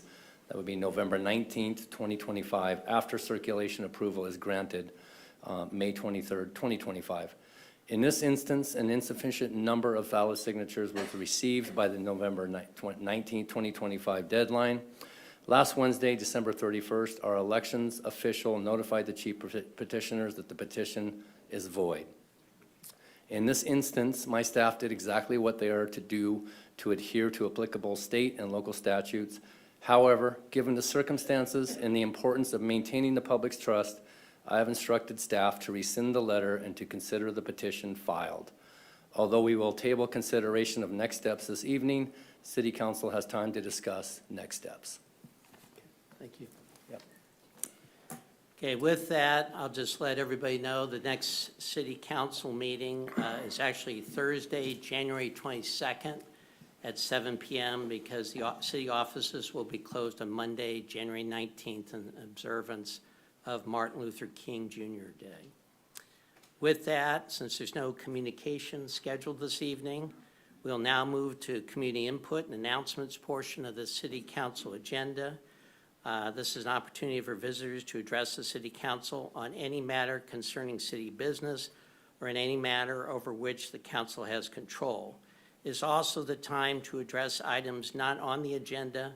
It is also the time to address items that are on the agenda but not scheduled for a public hearing. Staff will make every effort to respond to questions raised during community input as quickly as possible following the council meeting. Please limit your comments to 3 minutes. Please, when conveying your remarks, whatever they may be, please speak to the council as a whole and not directly to any one member of council during your comments. Also, please note you can use the podium or sit at the tables in front of council, whatever makes you feel most comfortable. Please make sure you talk into the microphone at either location. To comment before council in person or virtually, you must sign up either by completing a speaker card at the side of the room or by using the raise hand feature in Zoom. You will need to provide your name, address, and topic you will be discussing. Information on engaging with City Council can be found on the City Council's website, ci.wilsonville.or.us/City Council. As a reminder, when you begin your comments, state your name for the record and state your address, or state that your address is provided on your speaker card. Please note that this is not the only way to communicate with the council or me. You are welcome to submit information in writing or via email. Additionally, I encourage you to schedule a meeting with me or any of the other counselors to discuss your concerns further. Okay, with that, I've tried to segregate. There's people that have wanted to speak about the petition. Let me know if you still do after what the city manager has said, so I can at least pull them or keep them in. But first, we'll go to John Budayo.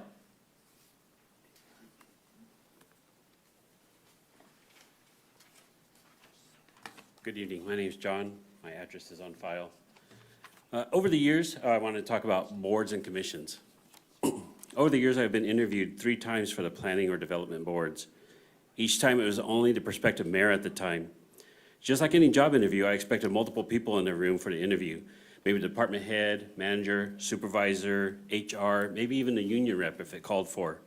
All of them should be subject matter experts in their field. In fact, the last Wilsonville mayor, Julie Fitzgerald, addressed me right here at this podium. And she said that it stated to me that the mayor interview was not the standard anymore. I don't know what happened. I just found out that Hubbard has an open forum for all their candidates. It's always the harder right is always better than the easier wrong. The last Board of Commissions application, I found I was being interviewed only by the elected mayor again, which I was almost considered like the CEO of a company with no working knowledge of the position in its minute details. There was no discussion of Board of Commissions, key performance indicators that should be part of the interview. He actually told me that he was the only one that would be interviewing me. Some of the questions in the interview being asked of me would never pass an HR filter: personal family history, political affiliations, how they would differ from me in a DEI. Personally, I really enjoy an older white person telling me how diversity, equity, and inclusion would support or work for me. I can see in a setting like this how mayor could try to intimidate or bully people, as Katie Dunwell has stated in earlier meetings. I prefer to be taking on my merits of achievement, accomplishments over the years, and I still provide good citizenship to our city. If these positions are so important to the city, they should be interviewed for more than just one person. All of this being said, I've heard of prestigious lawyers even offering to fulfill vacant council city seats and agreed to not run for election. As a lawyer who has worked with the city for many years, he was turned away, and just a controversial appointment after. Eric, you would have had my vote. Sam does not dig at you. I'm just providing background for how some things are perceived. Process needs to be vetted out, attract the best that Wilsonville has to offer. Wilsonville deserves the best quality in our citizens and its representatives. Last city council meeting, we know that an established CPA applicant for the budget committee was overlooked for somebody that just went through the city academy. I know I had applied for this position, and I knew my friend Jenny Hill, who was also a great planner, applied. And it makes me think, what kind of citizen are we looking for? What is the criteria? I mean, I heard that there might have been a matrix, but I didn't hear about it. All I can say is, please consider interviewing your candidates more thoroughly than just one person. There's a lot broader citizens that can fulfill these positions. Thank you. God bless you. Wayne Hickey.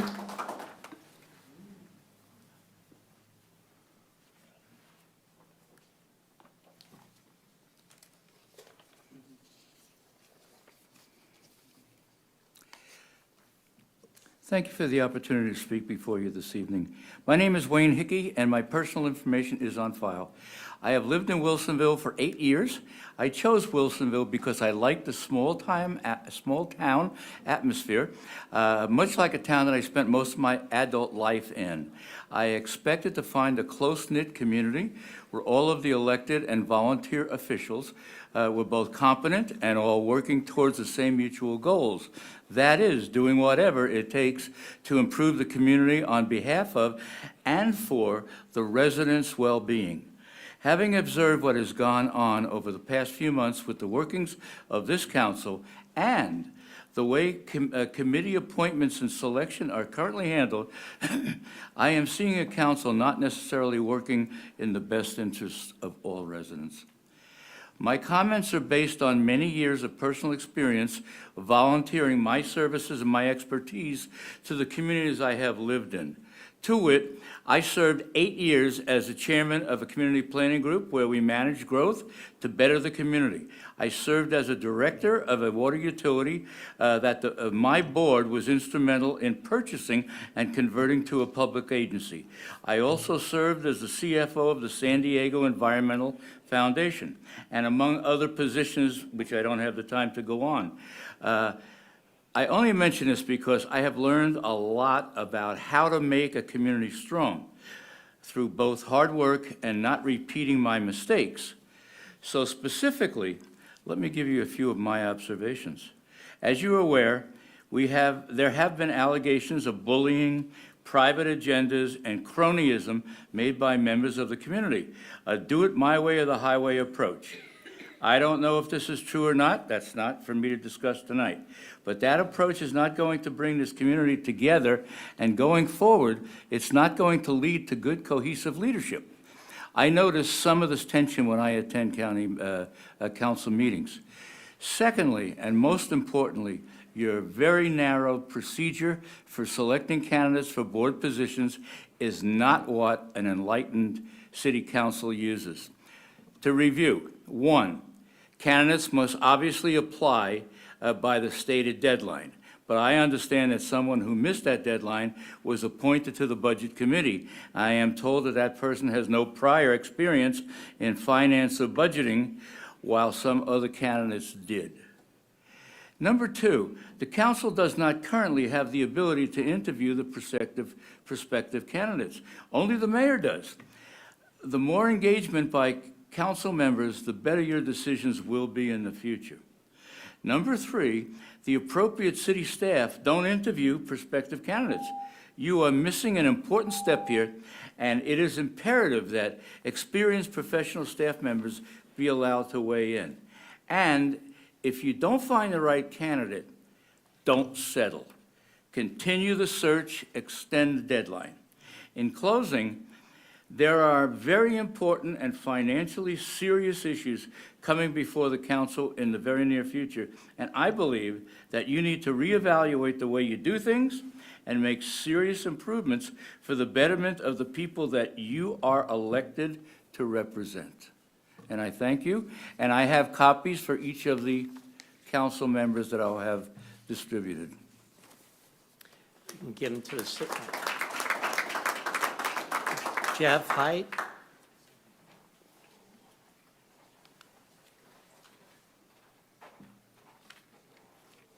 Thank you. Good evening. My name's Jeff Height, and my address is on the speaker card. I applied for the open position on the Budget Finance Committee, and from what I understand, there were several very qualified people who applied. Also understand that there was an extended time granted to apply for the position, which resulted in a person being chosen who is much less qualified than the other candidates and has little to no experience in finance and budgets. I was one of those with a long proven record of financial budget managerial background. I'm a CPA. I have nonprofit clients, worked for Nike, worked for Epson, worked for other companies. So I have a few questions about the decision. One, why did you choose a person without the experience and background suited for the role? Two, during the interview, you mentioned you had blocked out many Fridays to do interviews for committee positions and seemed pretty stressed out about the amount of time it was taking. So why would you spend all that time when you knew who you were going to choose or the profile of the person you were looking for? By screening applicants, you could have saved everyone a lot of time and effort. At least one of the questions during the interview had no relevance to the position and made me wonder if my answer determined if I would be considered. One example, do you have complaints with the city's leadership? Two, anything concern me about Wilsonville and how things have been handled? Three, how old am I? Why were these questions asked? To me, there are some basic qualities you should be looking for to fill these positions. Skills for the job, can they work well with others? That's a big deal. And have an open mind, honesty, and integrity. Also remember that diversity does not just mean gender or age. It also means diversity in work background and thinking and life experiences. It's the way I used to operate when I worked for companies and hired people. I'm not here to express anger or make anyone feel bad. That's not who I am. However, I do ask you to consider what you are doing and ask if it's the right thing for the city as a whole and also for individuals. When making decisions that result in significant changes within a city this size, I think you should aim at pleasing at least 2/3 of the people at a very minimum. Pleasing half or only a bit more than that will lead to much discontent. And in summary, and just a final words I'd like to say, I will pray for the city leadership to improve their treatment and respect of the citizens of Wilsonville as a whole. Thank you. Brad Williams. Brad Williams, my contact information is on file. Similar to what everybody else is saying about the appointment process, very disappointed. I applied for one of the Planning Commission openings. I have prior experience. I served for a number of years on the Planning Commission in Hubbard. And the process in Hubbard was very transparent. The applicants would come before a council meeting and introduce themselves and talk about their qualifications, and the council would deliberate as a body, and each council member had a vote, one vote. And that's how it was done. And I understand that this is a much bigger city and that it would take a lot longer, but the demonstration of transparency would go a long ways with many of the people in Wilsonville. So I would recommend, I know it's in the city charter and I know that this is what the mayor is allowed to do, but doesn't mean that we have to have it this way. Even in Congress, when one party or one ideology is in charge, the people, the other party or the other ideology gets representation on the committees, right? And so there's debate. That kind of diversity encourages debate. And what I've been seeing here is at every city council meeting, we're having debates in 3-minute increments, when those debates should be happening on these committee meetings, right? So, one of the other things that I've found out in the city charter, so when I saw that the mayor was the only person, and this is not a dig at you, Mayor, this is just in general, that the position of the mayor is the only one that appoints the city, the council president and all of the commissions and boards, right? I was shocked. And so given my prior testimony here and given the makeup of this body, I had very little a hope that I would be appointed to the committee, the board. And so, you know, at the last city council meeting, you know, again, you confirmed someone to the budget committee that wasn't the most qualified, even after an objection and an explanation from Councilor Cunningham. Well, another thing that I discovered in looking at the city charter or the code was that it says that the mayor or council president will invite the new appointees to attend a regular council meeting where the appointees may be officially introduced. Is this going to happen? Thank you.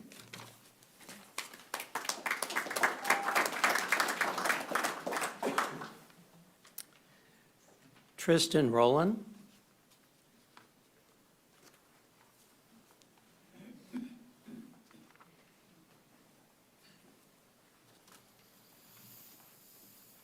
Hi, my name is Tristan Rowland, and my address is on the sheet.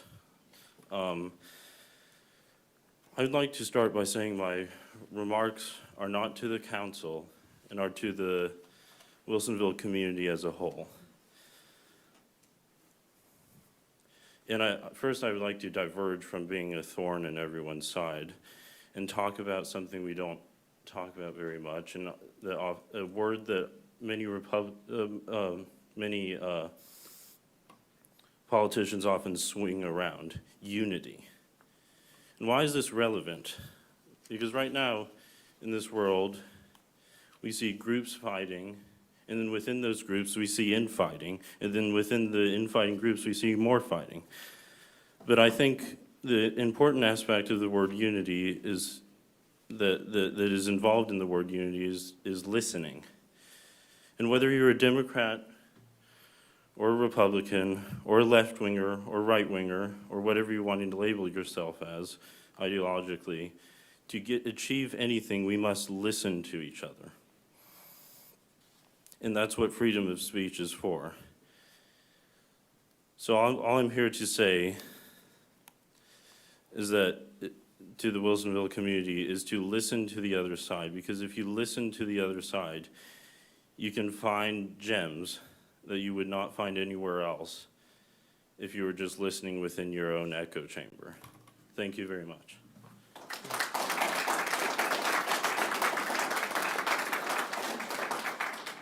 Stephen Hunter.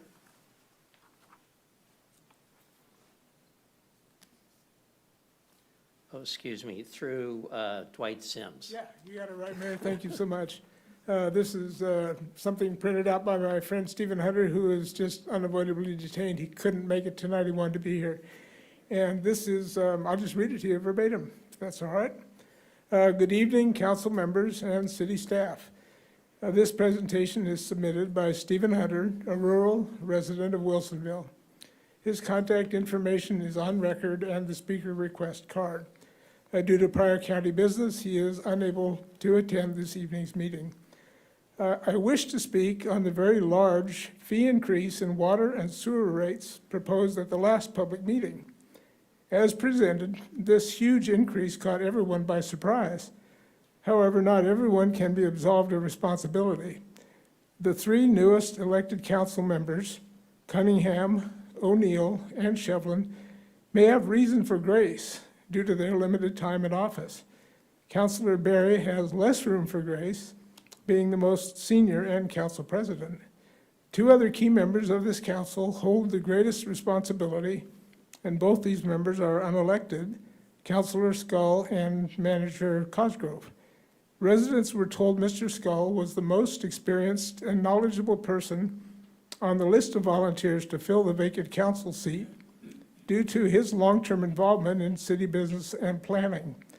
Manager Cosgrove is the most culpable in this funding shortfall, having been on the inside for over 14 years. His tenure with Wilsonville began in 2011 with the city under fiscal stress. Interestingly, while the city sewer plant was undergoing a $45 million upgrade, it is painfully obvious the city of Wilsonville has been fiscally mismanaged for years. The theory of, quote, growing out of the problem, end quote, has led to high-density housing, traffic issues, and very high taxation. Placing blame is informative for future correction. Managing the current crisis is priority. My recommendations are, number one, an immediate spending freeze. Number two, an immediate building moratorium to cease any increased load on the water and sewer plants. And number three, limit occupancy to 50% capacity of any unoccupied multifamily housing units. Once again, the residents of Wilsonville will be called upon to pull this council's fat out of the fire.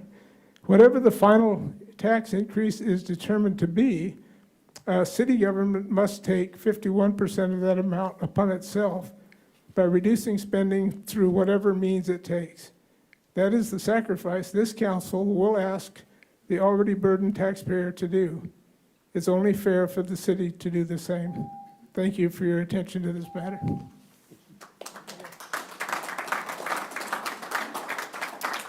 Susan Reap.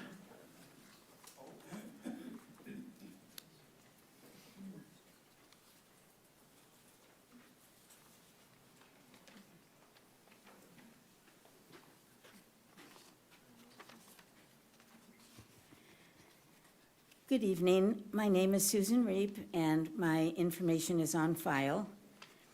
It's nice to see you all here at the start of this new year, and I'm looking forward to a productive year for our city of Wilsonville. It's my personal opinion, which I believe is shared by many, that we have a fine community thanks to hard work and prudent management from our city manager, our department heads, and our city staff, and thanks to excellent leadership from our mayor and councilors who are careful, judicious, and inclusive in their decisions. And thanks to the many citizens who give of their time to volunteer and serve on boards and commissions, and those who would like to also. We in this room are part of many people in this city, and we have many opinions. If we shrink ourselves down to the smallest group when we started to learn that it didn't work out very well if we didn't find a way to amicably get along and solve our differences, I guess we'd go back to kindergarten. And I don't want to go back to kindergarten. But I can't be the only person who's noticed that on social media, and sometimes in this room, discourse from the community has become antagonistic and undignified and embarrassing.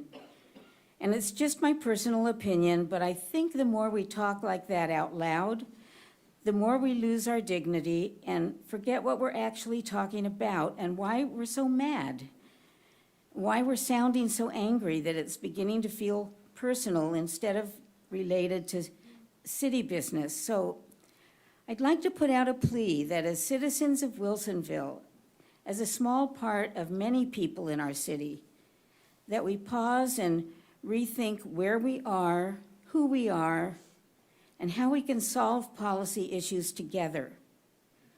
Holding tight to animosity solves nothing, and we begin to forget why we even got where we are in the first place. But talking with each other instead of at each other, talking together is really the only way to solve anything.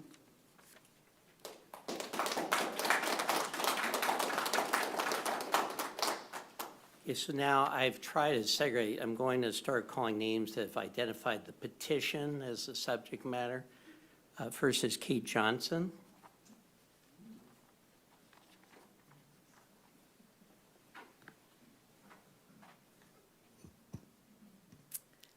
Good evening, Mayor and councilors. My name is Kate Johnson, and my information is on record. For over 3 decades, my family has resided in Wilsonville. The first 27 were in Charbonneau, and for the last 12 years in Quartzside. Since 2013, I threw my hat into the civic duties. I was in the first Citizens Academy. I served 6 years on the Parks Advisory Board, in addition to being invited to serve on the original Town Center Task Force Board. I also served as the chair for SMART Dial-A-Ride Board, advocating for affordable rides for seniors and disabled riders. More recently, my civic duty has been serving an active role in helping others gather more than 3,000 signatures for a charter amendment proposing the right to vote on urban renewal debt that significantly impacts citizens. The response was rapid, and we reached our goal within months.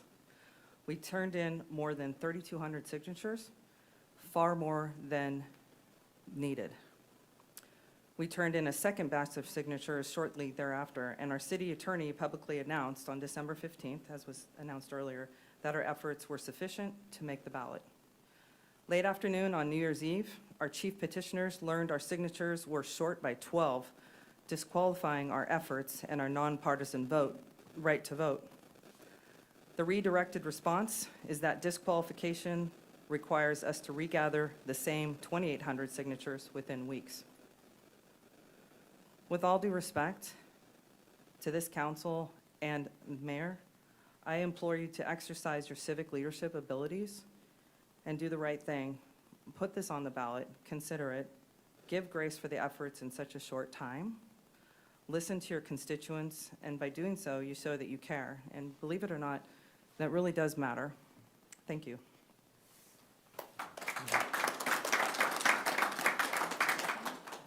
Okay, I'm not trying to I try to not respond to anybody's comment. I just want to make sure everybody understood what I understood at the beginning of the meeting, is that the city manager has rescinded the letter that was issued to void the petition. I mean, is that my understanding? Okay. With that, I will still call names identified on the petition, but maybe that'll help refine your comments as we move forward. So next one, Paul Fruin.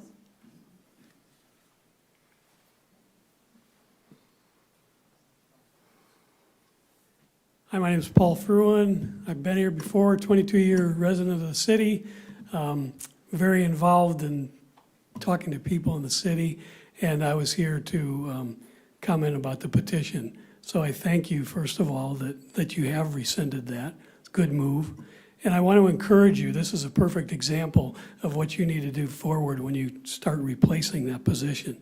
You need to find someone in that position that does not lead us to the position where people got very upset about this when they heard that this thing was, that our petition was taken away. So be very diligent in picking the next city manager, one that will work, as several people have talked about, working with staff and stuff, to work with staff to make sure that things like this don't be put out, that people are not told one thing and then at the 7th hour, they're told something else, that their efforts have been thrown out. Great example tonight. You kept us as citizens waiting half an hour out there while you finished conducting your business. That's not a real great thing to do to your constituents.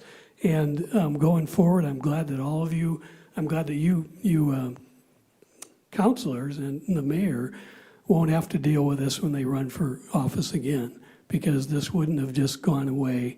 The issue would not have gone away. It would have still been dealt with by the people that were wanting to change that position. So thank you again for rescinding it, and I appreciate the opportunity to testify.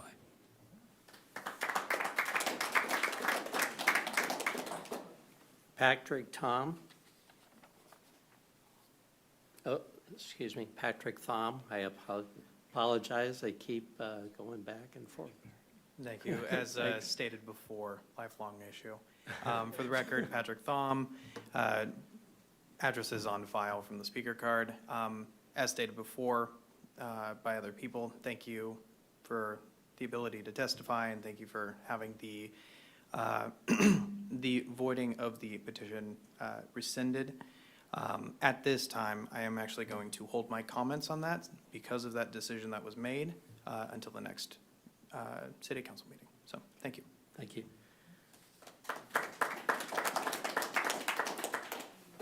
Dwight Sims, and this time he's speaking for Dwight, I believe.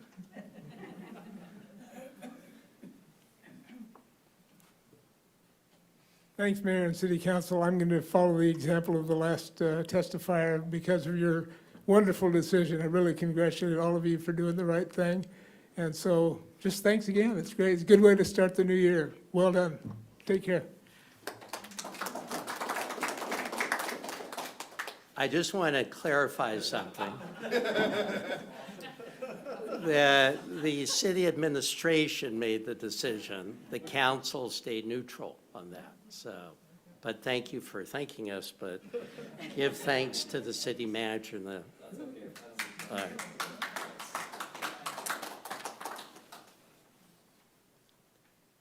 Mr. Dan Meek, does he still feel the need to talk? Okay. Good evening, council members. My name is Dan Meek, actually formerly Dan Wilson Meek.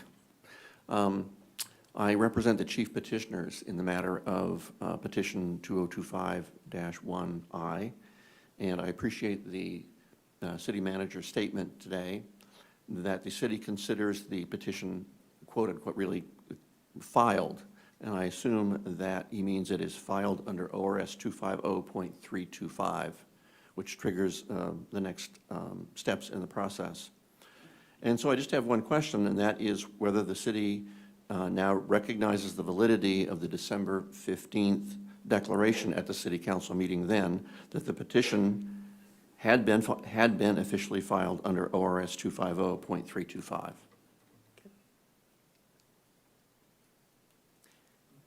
that all you?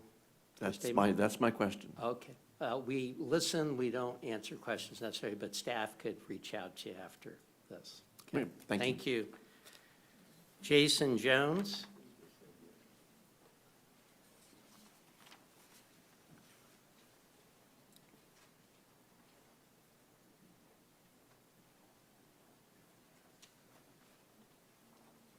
Hi, my name is Jason Jones, and my address is on file on the card.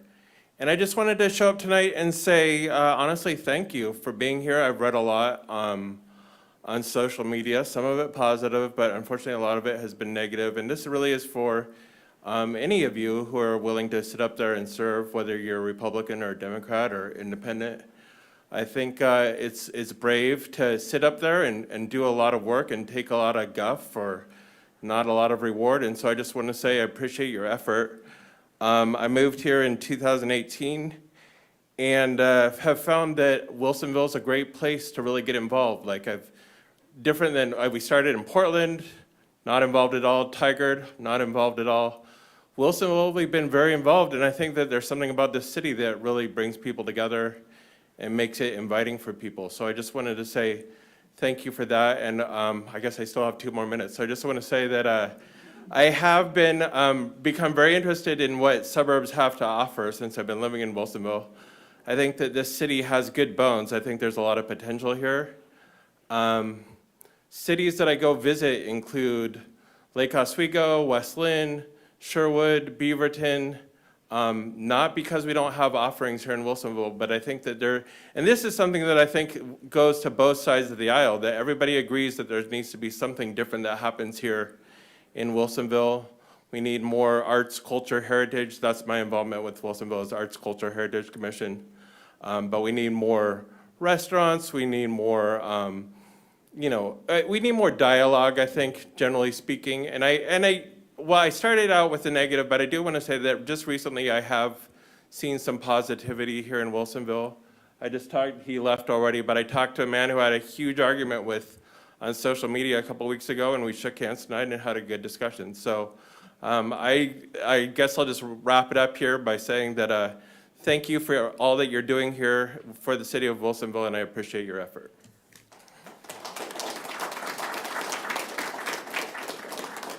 Ann Quigley.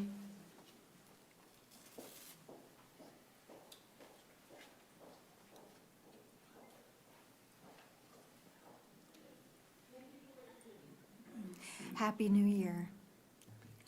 I'm Ann Quigley, and my address is on file. I had a wonderful experience that I want to share with everybody. On December 17th at Murazi Plaza, there was a menorah lighting and a Hanukkah celebration. I'm not Jewish, but I like to learn about other cultures and religion, so I went. There were about 40 or 50 people there, families and kids playing games. They served delicious latkes and fresh-made donuts with powdered sugar sprinkled on them. It was just wonderful. The rabbi gathered us all around the big menorah, and we sang songs, and they led prayers. And Mayor O'Neill spoke about our city being one of belonging. Thank you, Mayor. It was a wonderful experience, and I encourage everyone to join in celebrations that expand your knowledge and experience the beauty of the diversity that is our community. Thank you.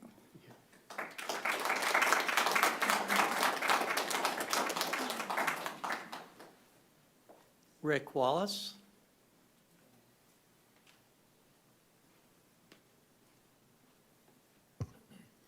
My name's Rick Wallace. My address is on the speaker card. I just mostly wanted to agree with what Jason Jones said and several of the other speakers, that I think this, that we all need to get along in this city. We're all neighbors. And I didn't actually mind being stuck out there for 30 minutes because I got to chat with a lot of my neighbors.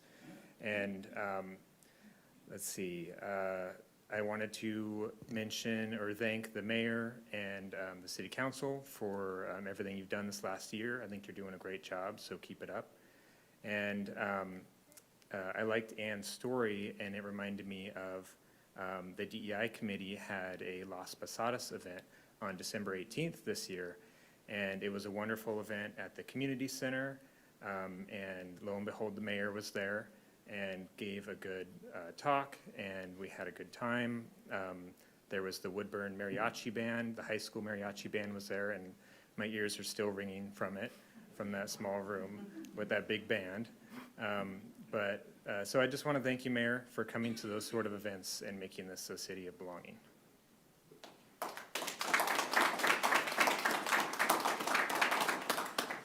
Do we have anybody on Zoom? That's all the speaker cards I have. Okay. All right. Now we turn to councilor comments, liaison reports, and meeting announcements. Council President Berry. Thank you. And thanks again for everybody who is taking their time to come to our meetings and express their feelings. And some people aren't able to make the meetings, and they're sending emails. We're getting them. We don't always have time to reply right away, but I want you to know that we're hearing you. So let's see. One of the committees that I'm on is the Wilsonville Tourism Program, our promotion committee. And we had really good news. The City of Wilsonville's Explore Wilsonville Tourism Program was awarded $20,000 for a Strategic Investment Fund grant from the Willamette Valley Visitors Association for a Wheel of the World assessment. The Wheel of the World is an innovative online platform that connects travelers with accessible destinations, addressing the growing demand for inclusive travel experiences. As individuals increasingly are facing mobility challenges due to aging, illness, or injury, the accessible travel market continues to expand. The Explore Wilsonville will work with 15 hotels, restaurants, and attractions in the Clackamas County portion of the city of Wilsonville to become destination verified and will be included in the Wheel of the World website. By featuring the Wilsonville hotels, restaurants, and attractions, the Explore Wilsonville can significantly broaden its reach to the valuable and underserved demographic. So Wilsonville's award represents 23% of the total available funds, and it was one of 10 awardees out of 31 project pitches. So I thought that was good news. I wanted to share that. Thank you. Thank you. Councilor Cunningham. Thank you. Hope everyone had a good holiday season. Happy New Year, everyone. I ended up getting that one stupid cold that's going around that has that dry cough that goes with it for a few weeks. So I've got my cough drops up here and I've been surviving. There was a lot of discussion during citizen input regarding the appointment process. I don't know if everyone was listening during the work session or at the beginning of the meeting. During counselor concerns, I brought forward a proposal to council to consider in the coming weeks regarding some changes to be made to our appointment process.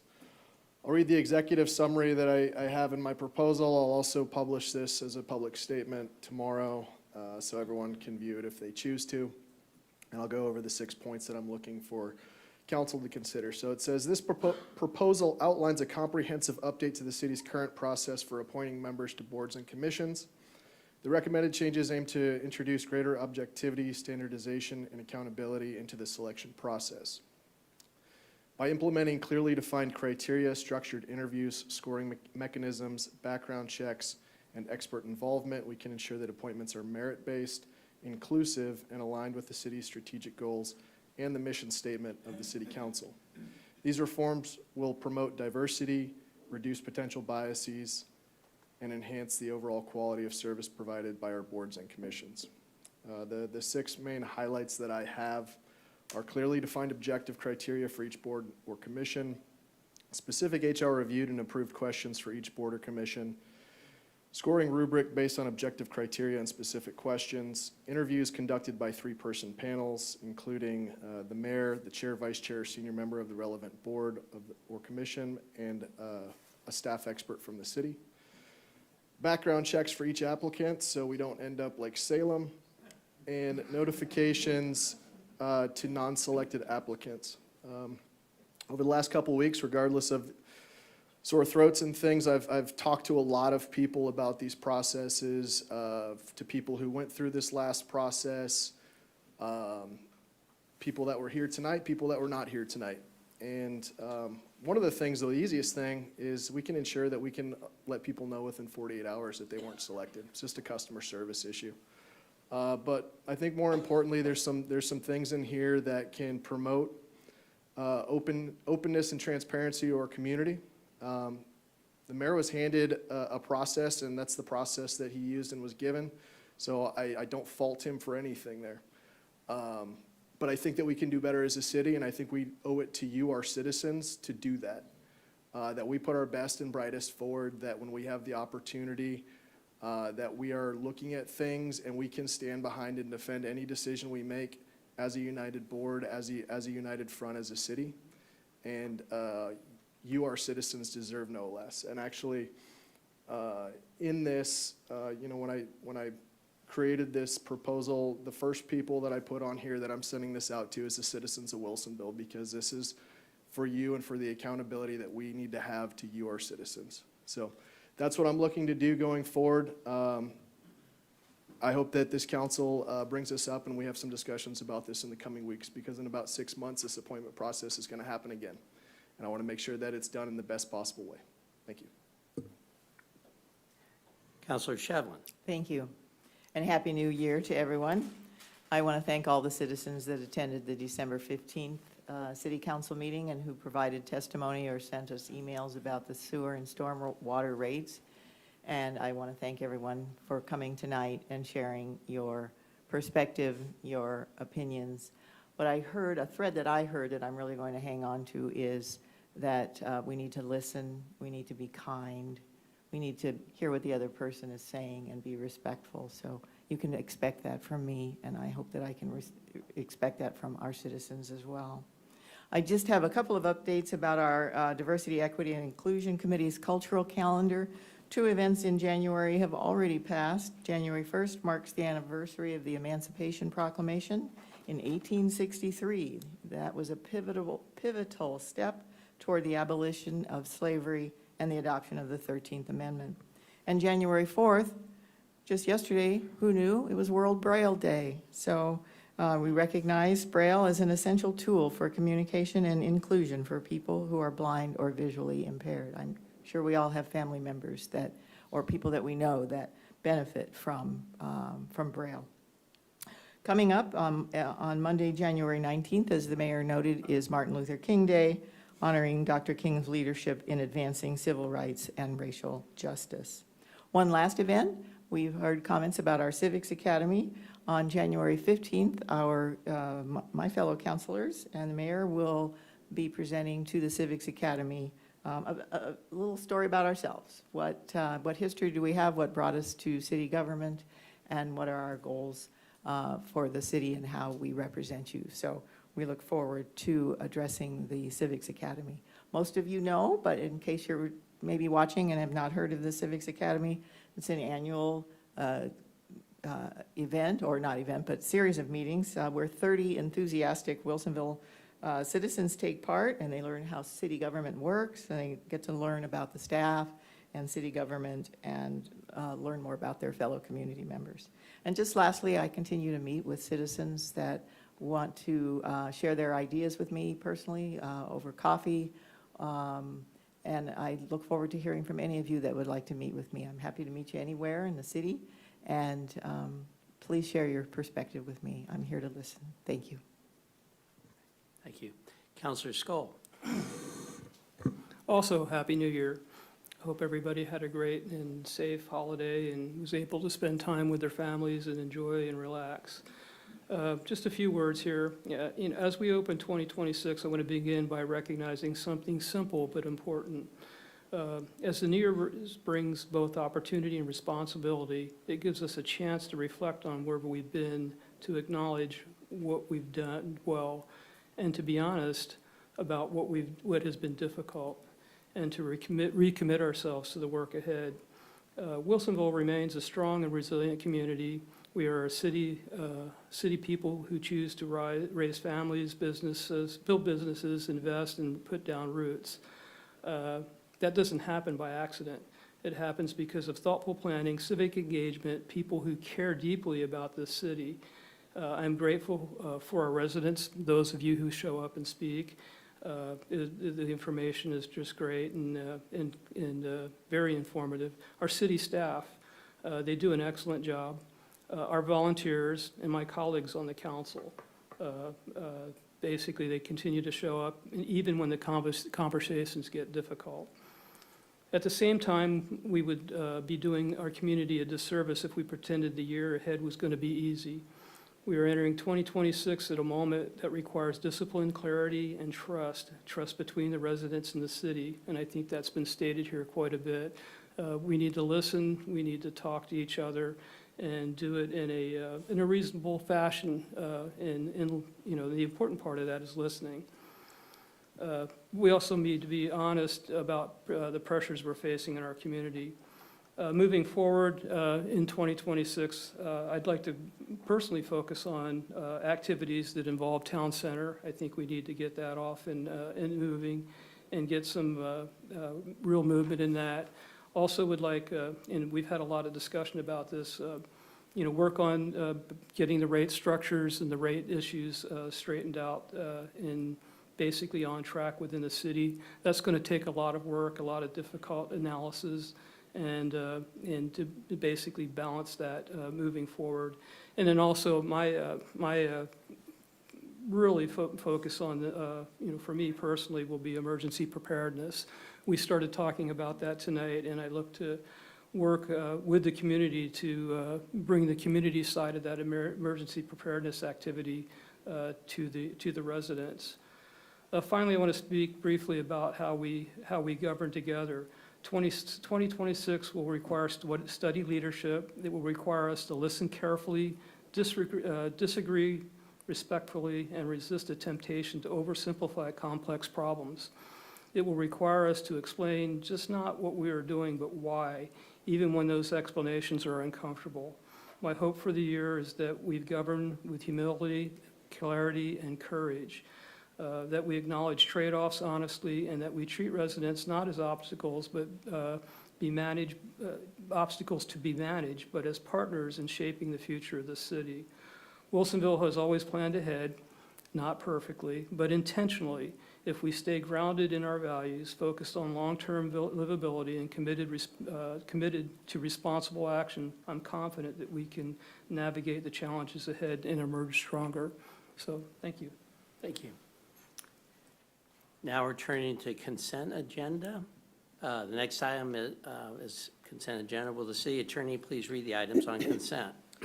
Resolution number 3232, a resolution of the City of Wilsonville authorizing the city manager to execute an amendment to the professional services agreement with Harper Hoff Peterson Regalis, Inc., HHPR, for engineering consulting services for the Brown Road Improvement Projects, Capital Improvement Project number 4216. Resolution number 3237, a resolution of the City of Wilsonville repealing resolution number 2341 and the current Basic Emergency Operations Plan, January 2012, and replacing with this new resolution an Emergency Operations Plan, Basic Plan, December 2025.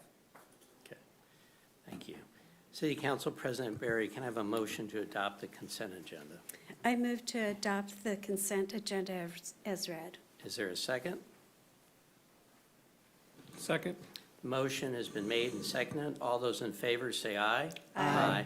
The motion passes 5-0. Next is new business, our favorite part. Consideration of city council member assignments to city boards and intergovernmental committees. Wilsonville holds seats on a number of regional and statewide committees, in addition to city-led boards and commissions that include a council liaison.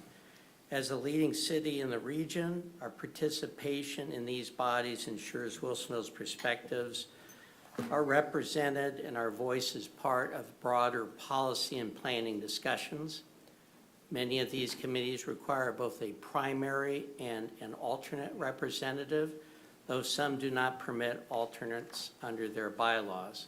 Staff met individually with each counselor to understand their interests and availability and use that input to prepare the draft assignment list that's been distributed to council and included in tonight's packet. Government Relations Manager Everett Wild is here to briefly walk us through the committee's roles and the proposed assignments, and to answer any questions councilors may have. This discussion also serves as a check-in to ensure assignments continue to align with councilors' schedules and interests, and to formally assign liaison roles for Councilor Skoll. Thank you, With that, Mayor. I turn to Mr. Wild. Thank you, Mayor. Everett Wild, Government Relations Manager for the city. As I share my screen here so that everyone can see this, you have in your packet a list of the regional and intergovernmental, the city-led, and the kind of temporary limited duration and as interested bodies that the city participates in. Most of this is remaining as currently assigned, but there are some things that are shifting around with the addition of Councilor Skoll's roles, and then some rebalancing just to make sure everyone had a fairly balanced schedule and we weren't overloading one person. So the changes are highlighted in yellow, and I will only go through the proposed changes unless you have questions about the ones that are not changing. Happy to explain those committees, what they do, what the roles are. So starting with the French Prairie Forum, this is a group that is hosted by the City of Wilsonville and our government relations lobbyist, Greg Leo.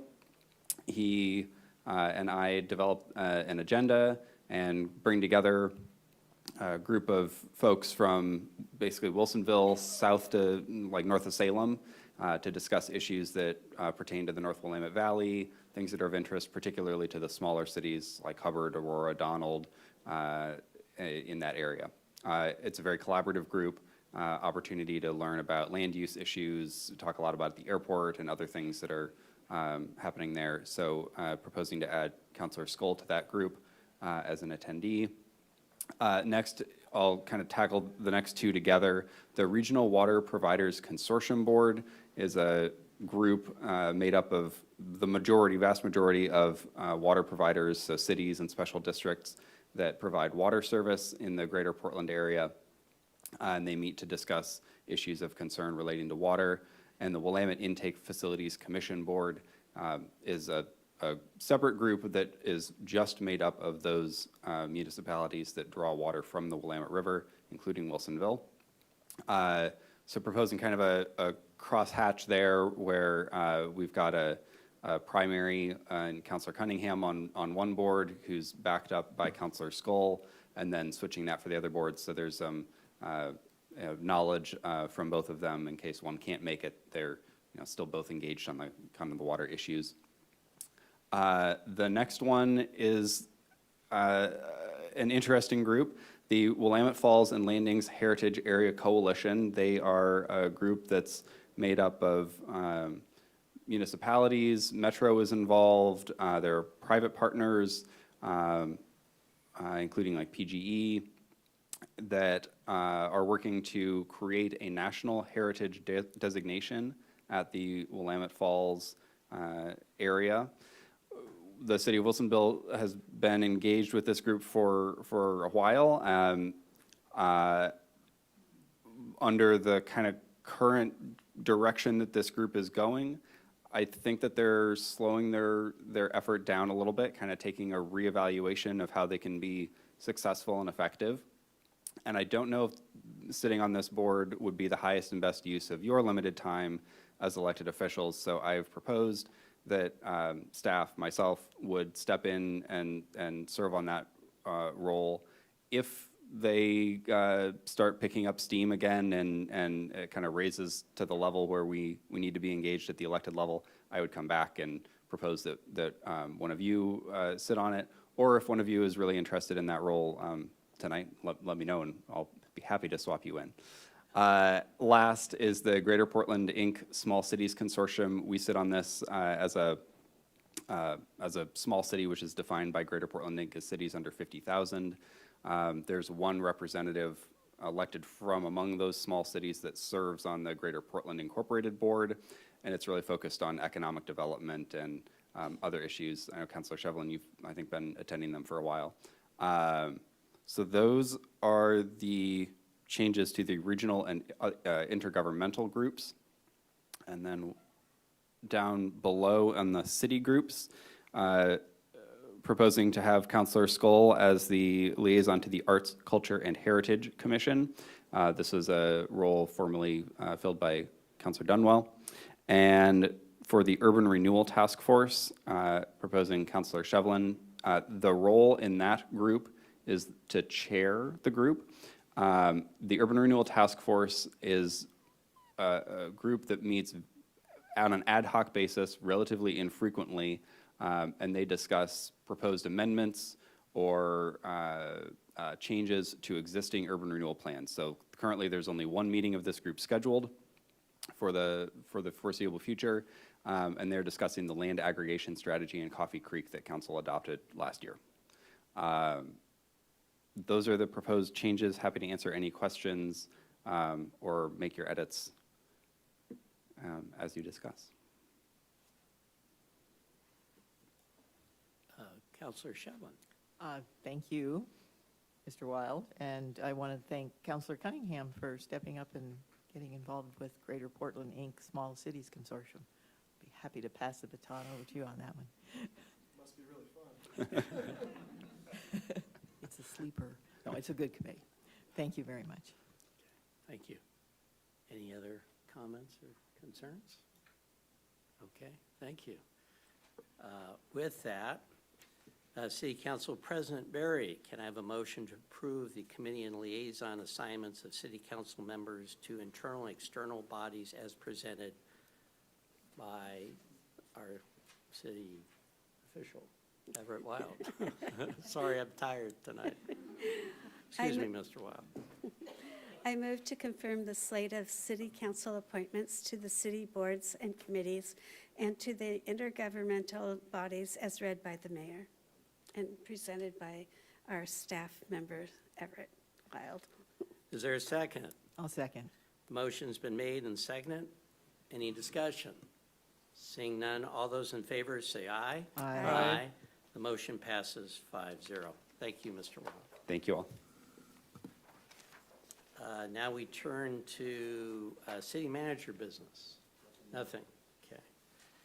Legal business? Yes, a couple of things tonight, Mayor, thank you.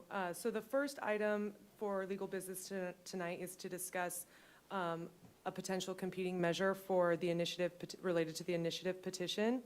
ORS 250.325 sub 2 states that the city council may adopt or reject an initiated measure unless that measure is required to be submitted to city electors under the city's charter or state law. Because the initiative petition seeks to amend the Wilsonville City Charter, it must be submitted to the city electors pursuant to the Oregon Constitution. So what the city council does have the option, though, to refer a competing measure to the city electors at the May 2026 election. If the city council decides to refer a competing measure, it must prepare the competing measure not later than the 30th day after December 15, 2025. So in other words, if the city council desires to provide a competing measure, it must adopt the competing measure no later than January 14, 2026. So the first thing that I'm seeking tonight is whether there is an interest by the council in referring a competing ballot measure. And if so, then the city staff will work if you have suggestions of what that might look like, we'd love to hear that tonight. If not, we will work with council on setting some time up to discuss what the specifics of that could be. So not sure if there's any specific thoughts, but having some direction on whether you even want to move forward with a competing measure would be helpful. I mean, from my perspective, I speak for me, I have no interest in having a competing measure from city council. It's a citizen-led petition, and to me, getting the city council involved is not something I think we should do. So, Councilor Shevin? I concur. I don't have a need to, personally, don't believe we need to be involved.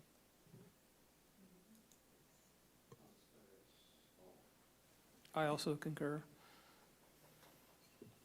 Me too. I concur. All right, great.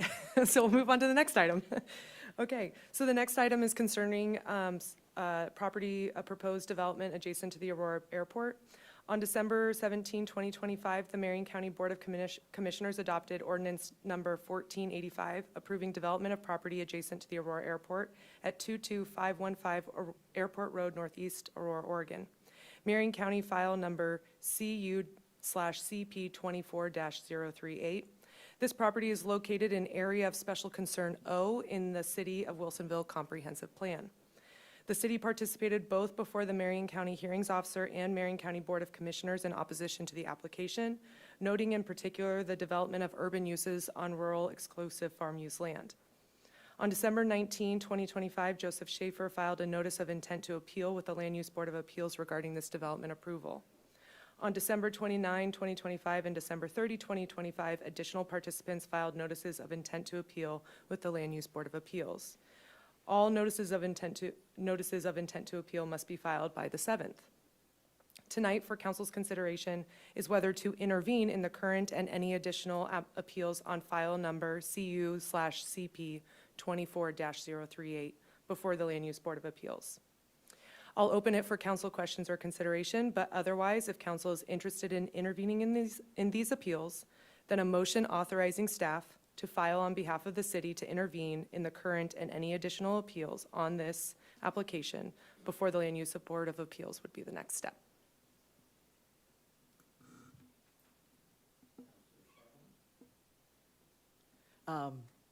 Thank you.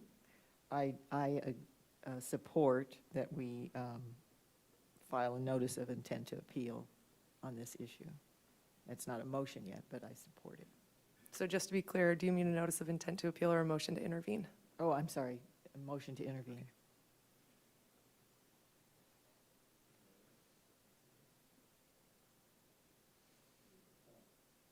I would also support the motion.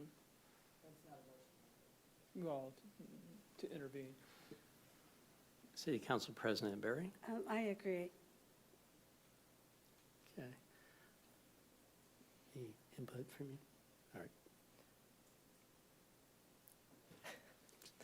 I will That's need a motion input. to that effect. All I will right. need an official Well, motion by council. In all fairness to the council, could you help us frame the motion that you need? And Sure. then usually I have some guidance in front of me, and Let me go back. So the motion would be a motion authorizing staff to intervene on behalf of the city on any current or future appeals before the Land Use Board of Appeals on the Marion County land use matter. City Council President Berry, do we have a motion? Can you present a motion as read by the city attorney? I so move. Is there a second? I second. Motion's been made and seconded. All those in favor say aye. Aye. Aye. All those opposed? The motion pass, all those abstaining? I abstain. Okay. Motion passes 4-0 with one abstention. Okay, thank you. And that's all the legal business tonight, Mayor. Okay. I hope I give staff and council grace for me. There was something I should have brought up at the beginning. I'd like to quickly mention it now. At least 4 of us have been on council together as a body for a year. And we have, Mr. Skoll has jumped on board. And when we first came together, we had some coaching along with goal setting, if you remember retreat. And I was wondering if council would consider executive coaching that just involves the city council working together, that's just focused on that. That would mean we don't have to worry about goals. It's just about exercises and all that. And we didn't have an opportunity to really do that. We've been very busy. And if so, it would be something maybe we can let staff know, and they can start looking at potential people to do it. It would probably be done after we have our new city manager installed. But just throwing that out there, and we can have staff directly follow up with us later. But I just want to kind of gauge council on that. Councilor Shevlin. I support that idea, Mayor. Thank you. Councilor Skoll. Actually, being the newbie on the council, I would totally support that. I support that too. I think that whenever we can get any kind of coaching on how to best communicate with one another and how to make good decisions, I think that's ideal. And the timing with a new city manager might be really appropriate. And we also, we have a protocol manual. I just want to let you know that we've inherited. It's not ours. So it's really something, and that's a time that we could use to try to refine that, if we will. It's a great one because our city manager brought it, but maybe there's some tweaks we can do to help us work together. But Councilor Cunningham, do you have any thoughts? Okay.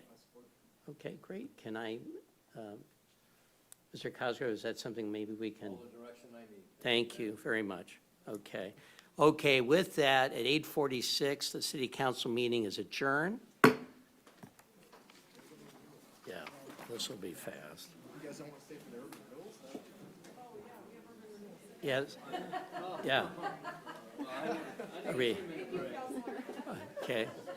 We have 8, let's start up at 8:50. Yeah. Well, that's what we. That sounds good. 3 Okay. minutes.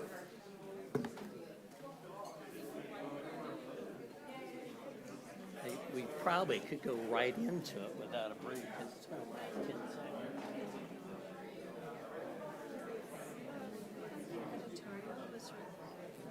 Well, thanks. Appreciate it. A little exhausted.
Okay, I call to order of the Urban Renewal Agency for January 5th, 2026 at 8:51 PM.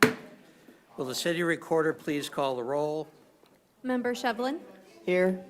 Vice Chair Barry? Here. Member Cunningham? Here. Member Skoll? Here. Chair O'Neill? Here. Quiet down, please. Member Barry, can I have a motion to approve the following order of agenda? I move to approve the following order of the agenda. Is there a second? Second.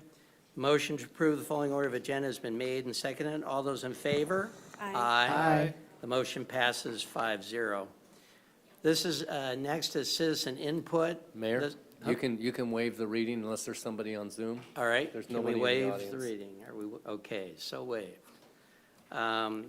The next item is our consent agenda. Will the city recorder please read the items, excuse me, will the city attorney? Sorry, Kim. Will the city attorney please read the items on consent? URA Resolution Number 356, a resolution of the City of Wilsonville Urban Renewal Agency authorizing the city manager to execute an amendment to the professional services agreement with Harper Hoff Peterson Regelis, Inc., HHPR, for engineering consulting services for the Brown Road Improvements Project, Capital Improvement Project Number 4216, and minutes of the October 6, 2025 Urban Renewal Agency meeting. Thank you. Member Barry, can I have a motion to adopt the consent agenda? I move to adopt the consent agenda as read. Okay, is there a second? Second. Motion's been made and seconded. Is there any discussion? Okay, I'll call for the vote. All those in favor say aye. Aye. The motion passes 5-0. With that, the Urban Renewal Agency meeting is adjourned at 8:53 PM, right? Happy New Year. Happy New Year.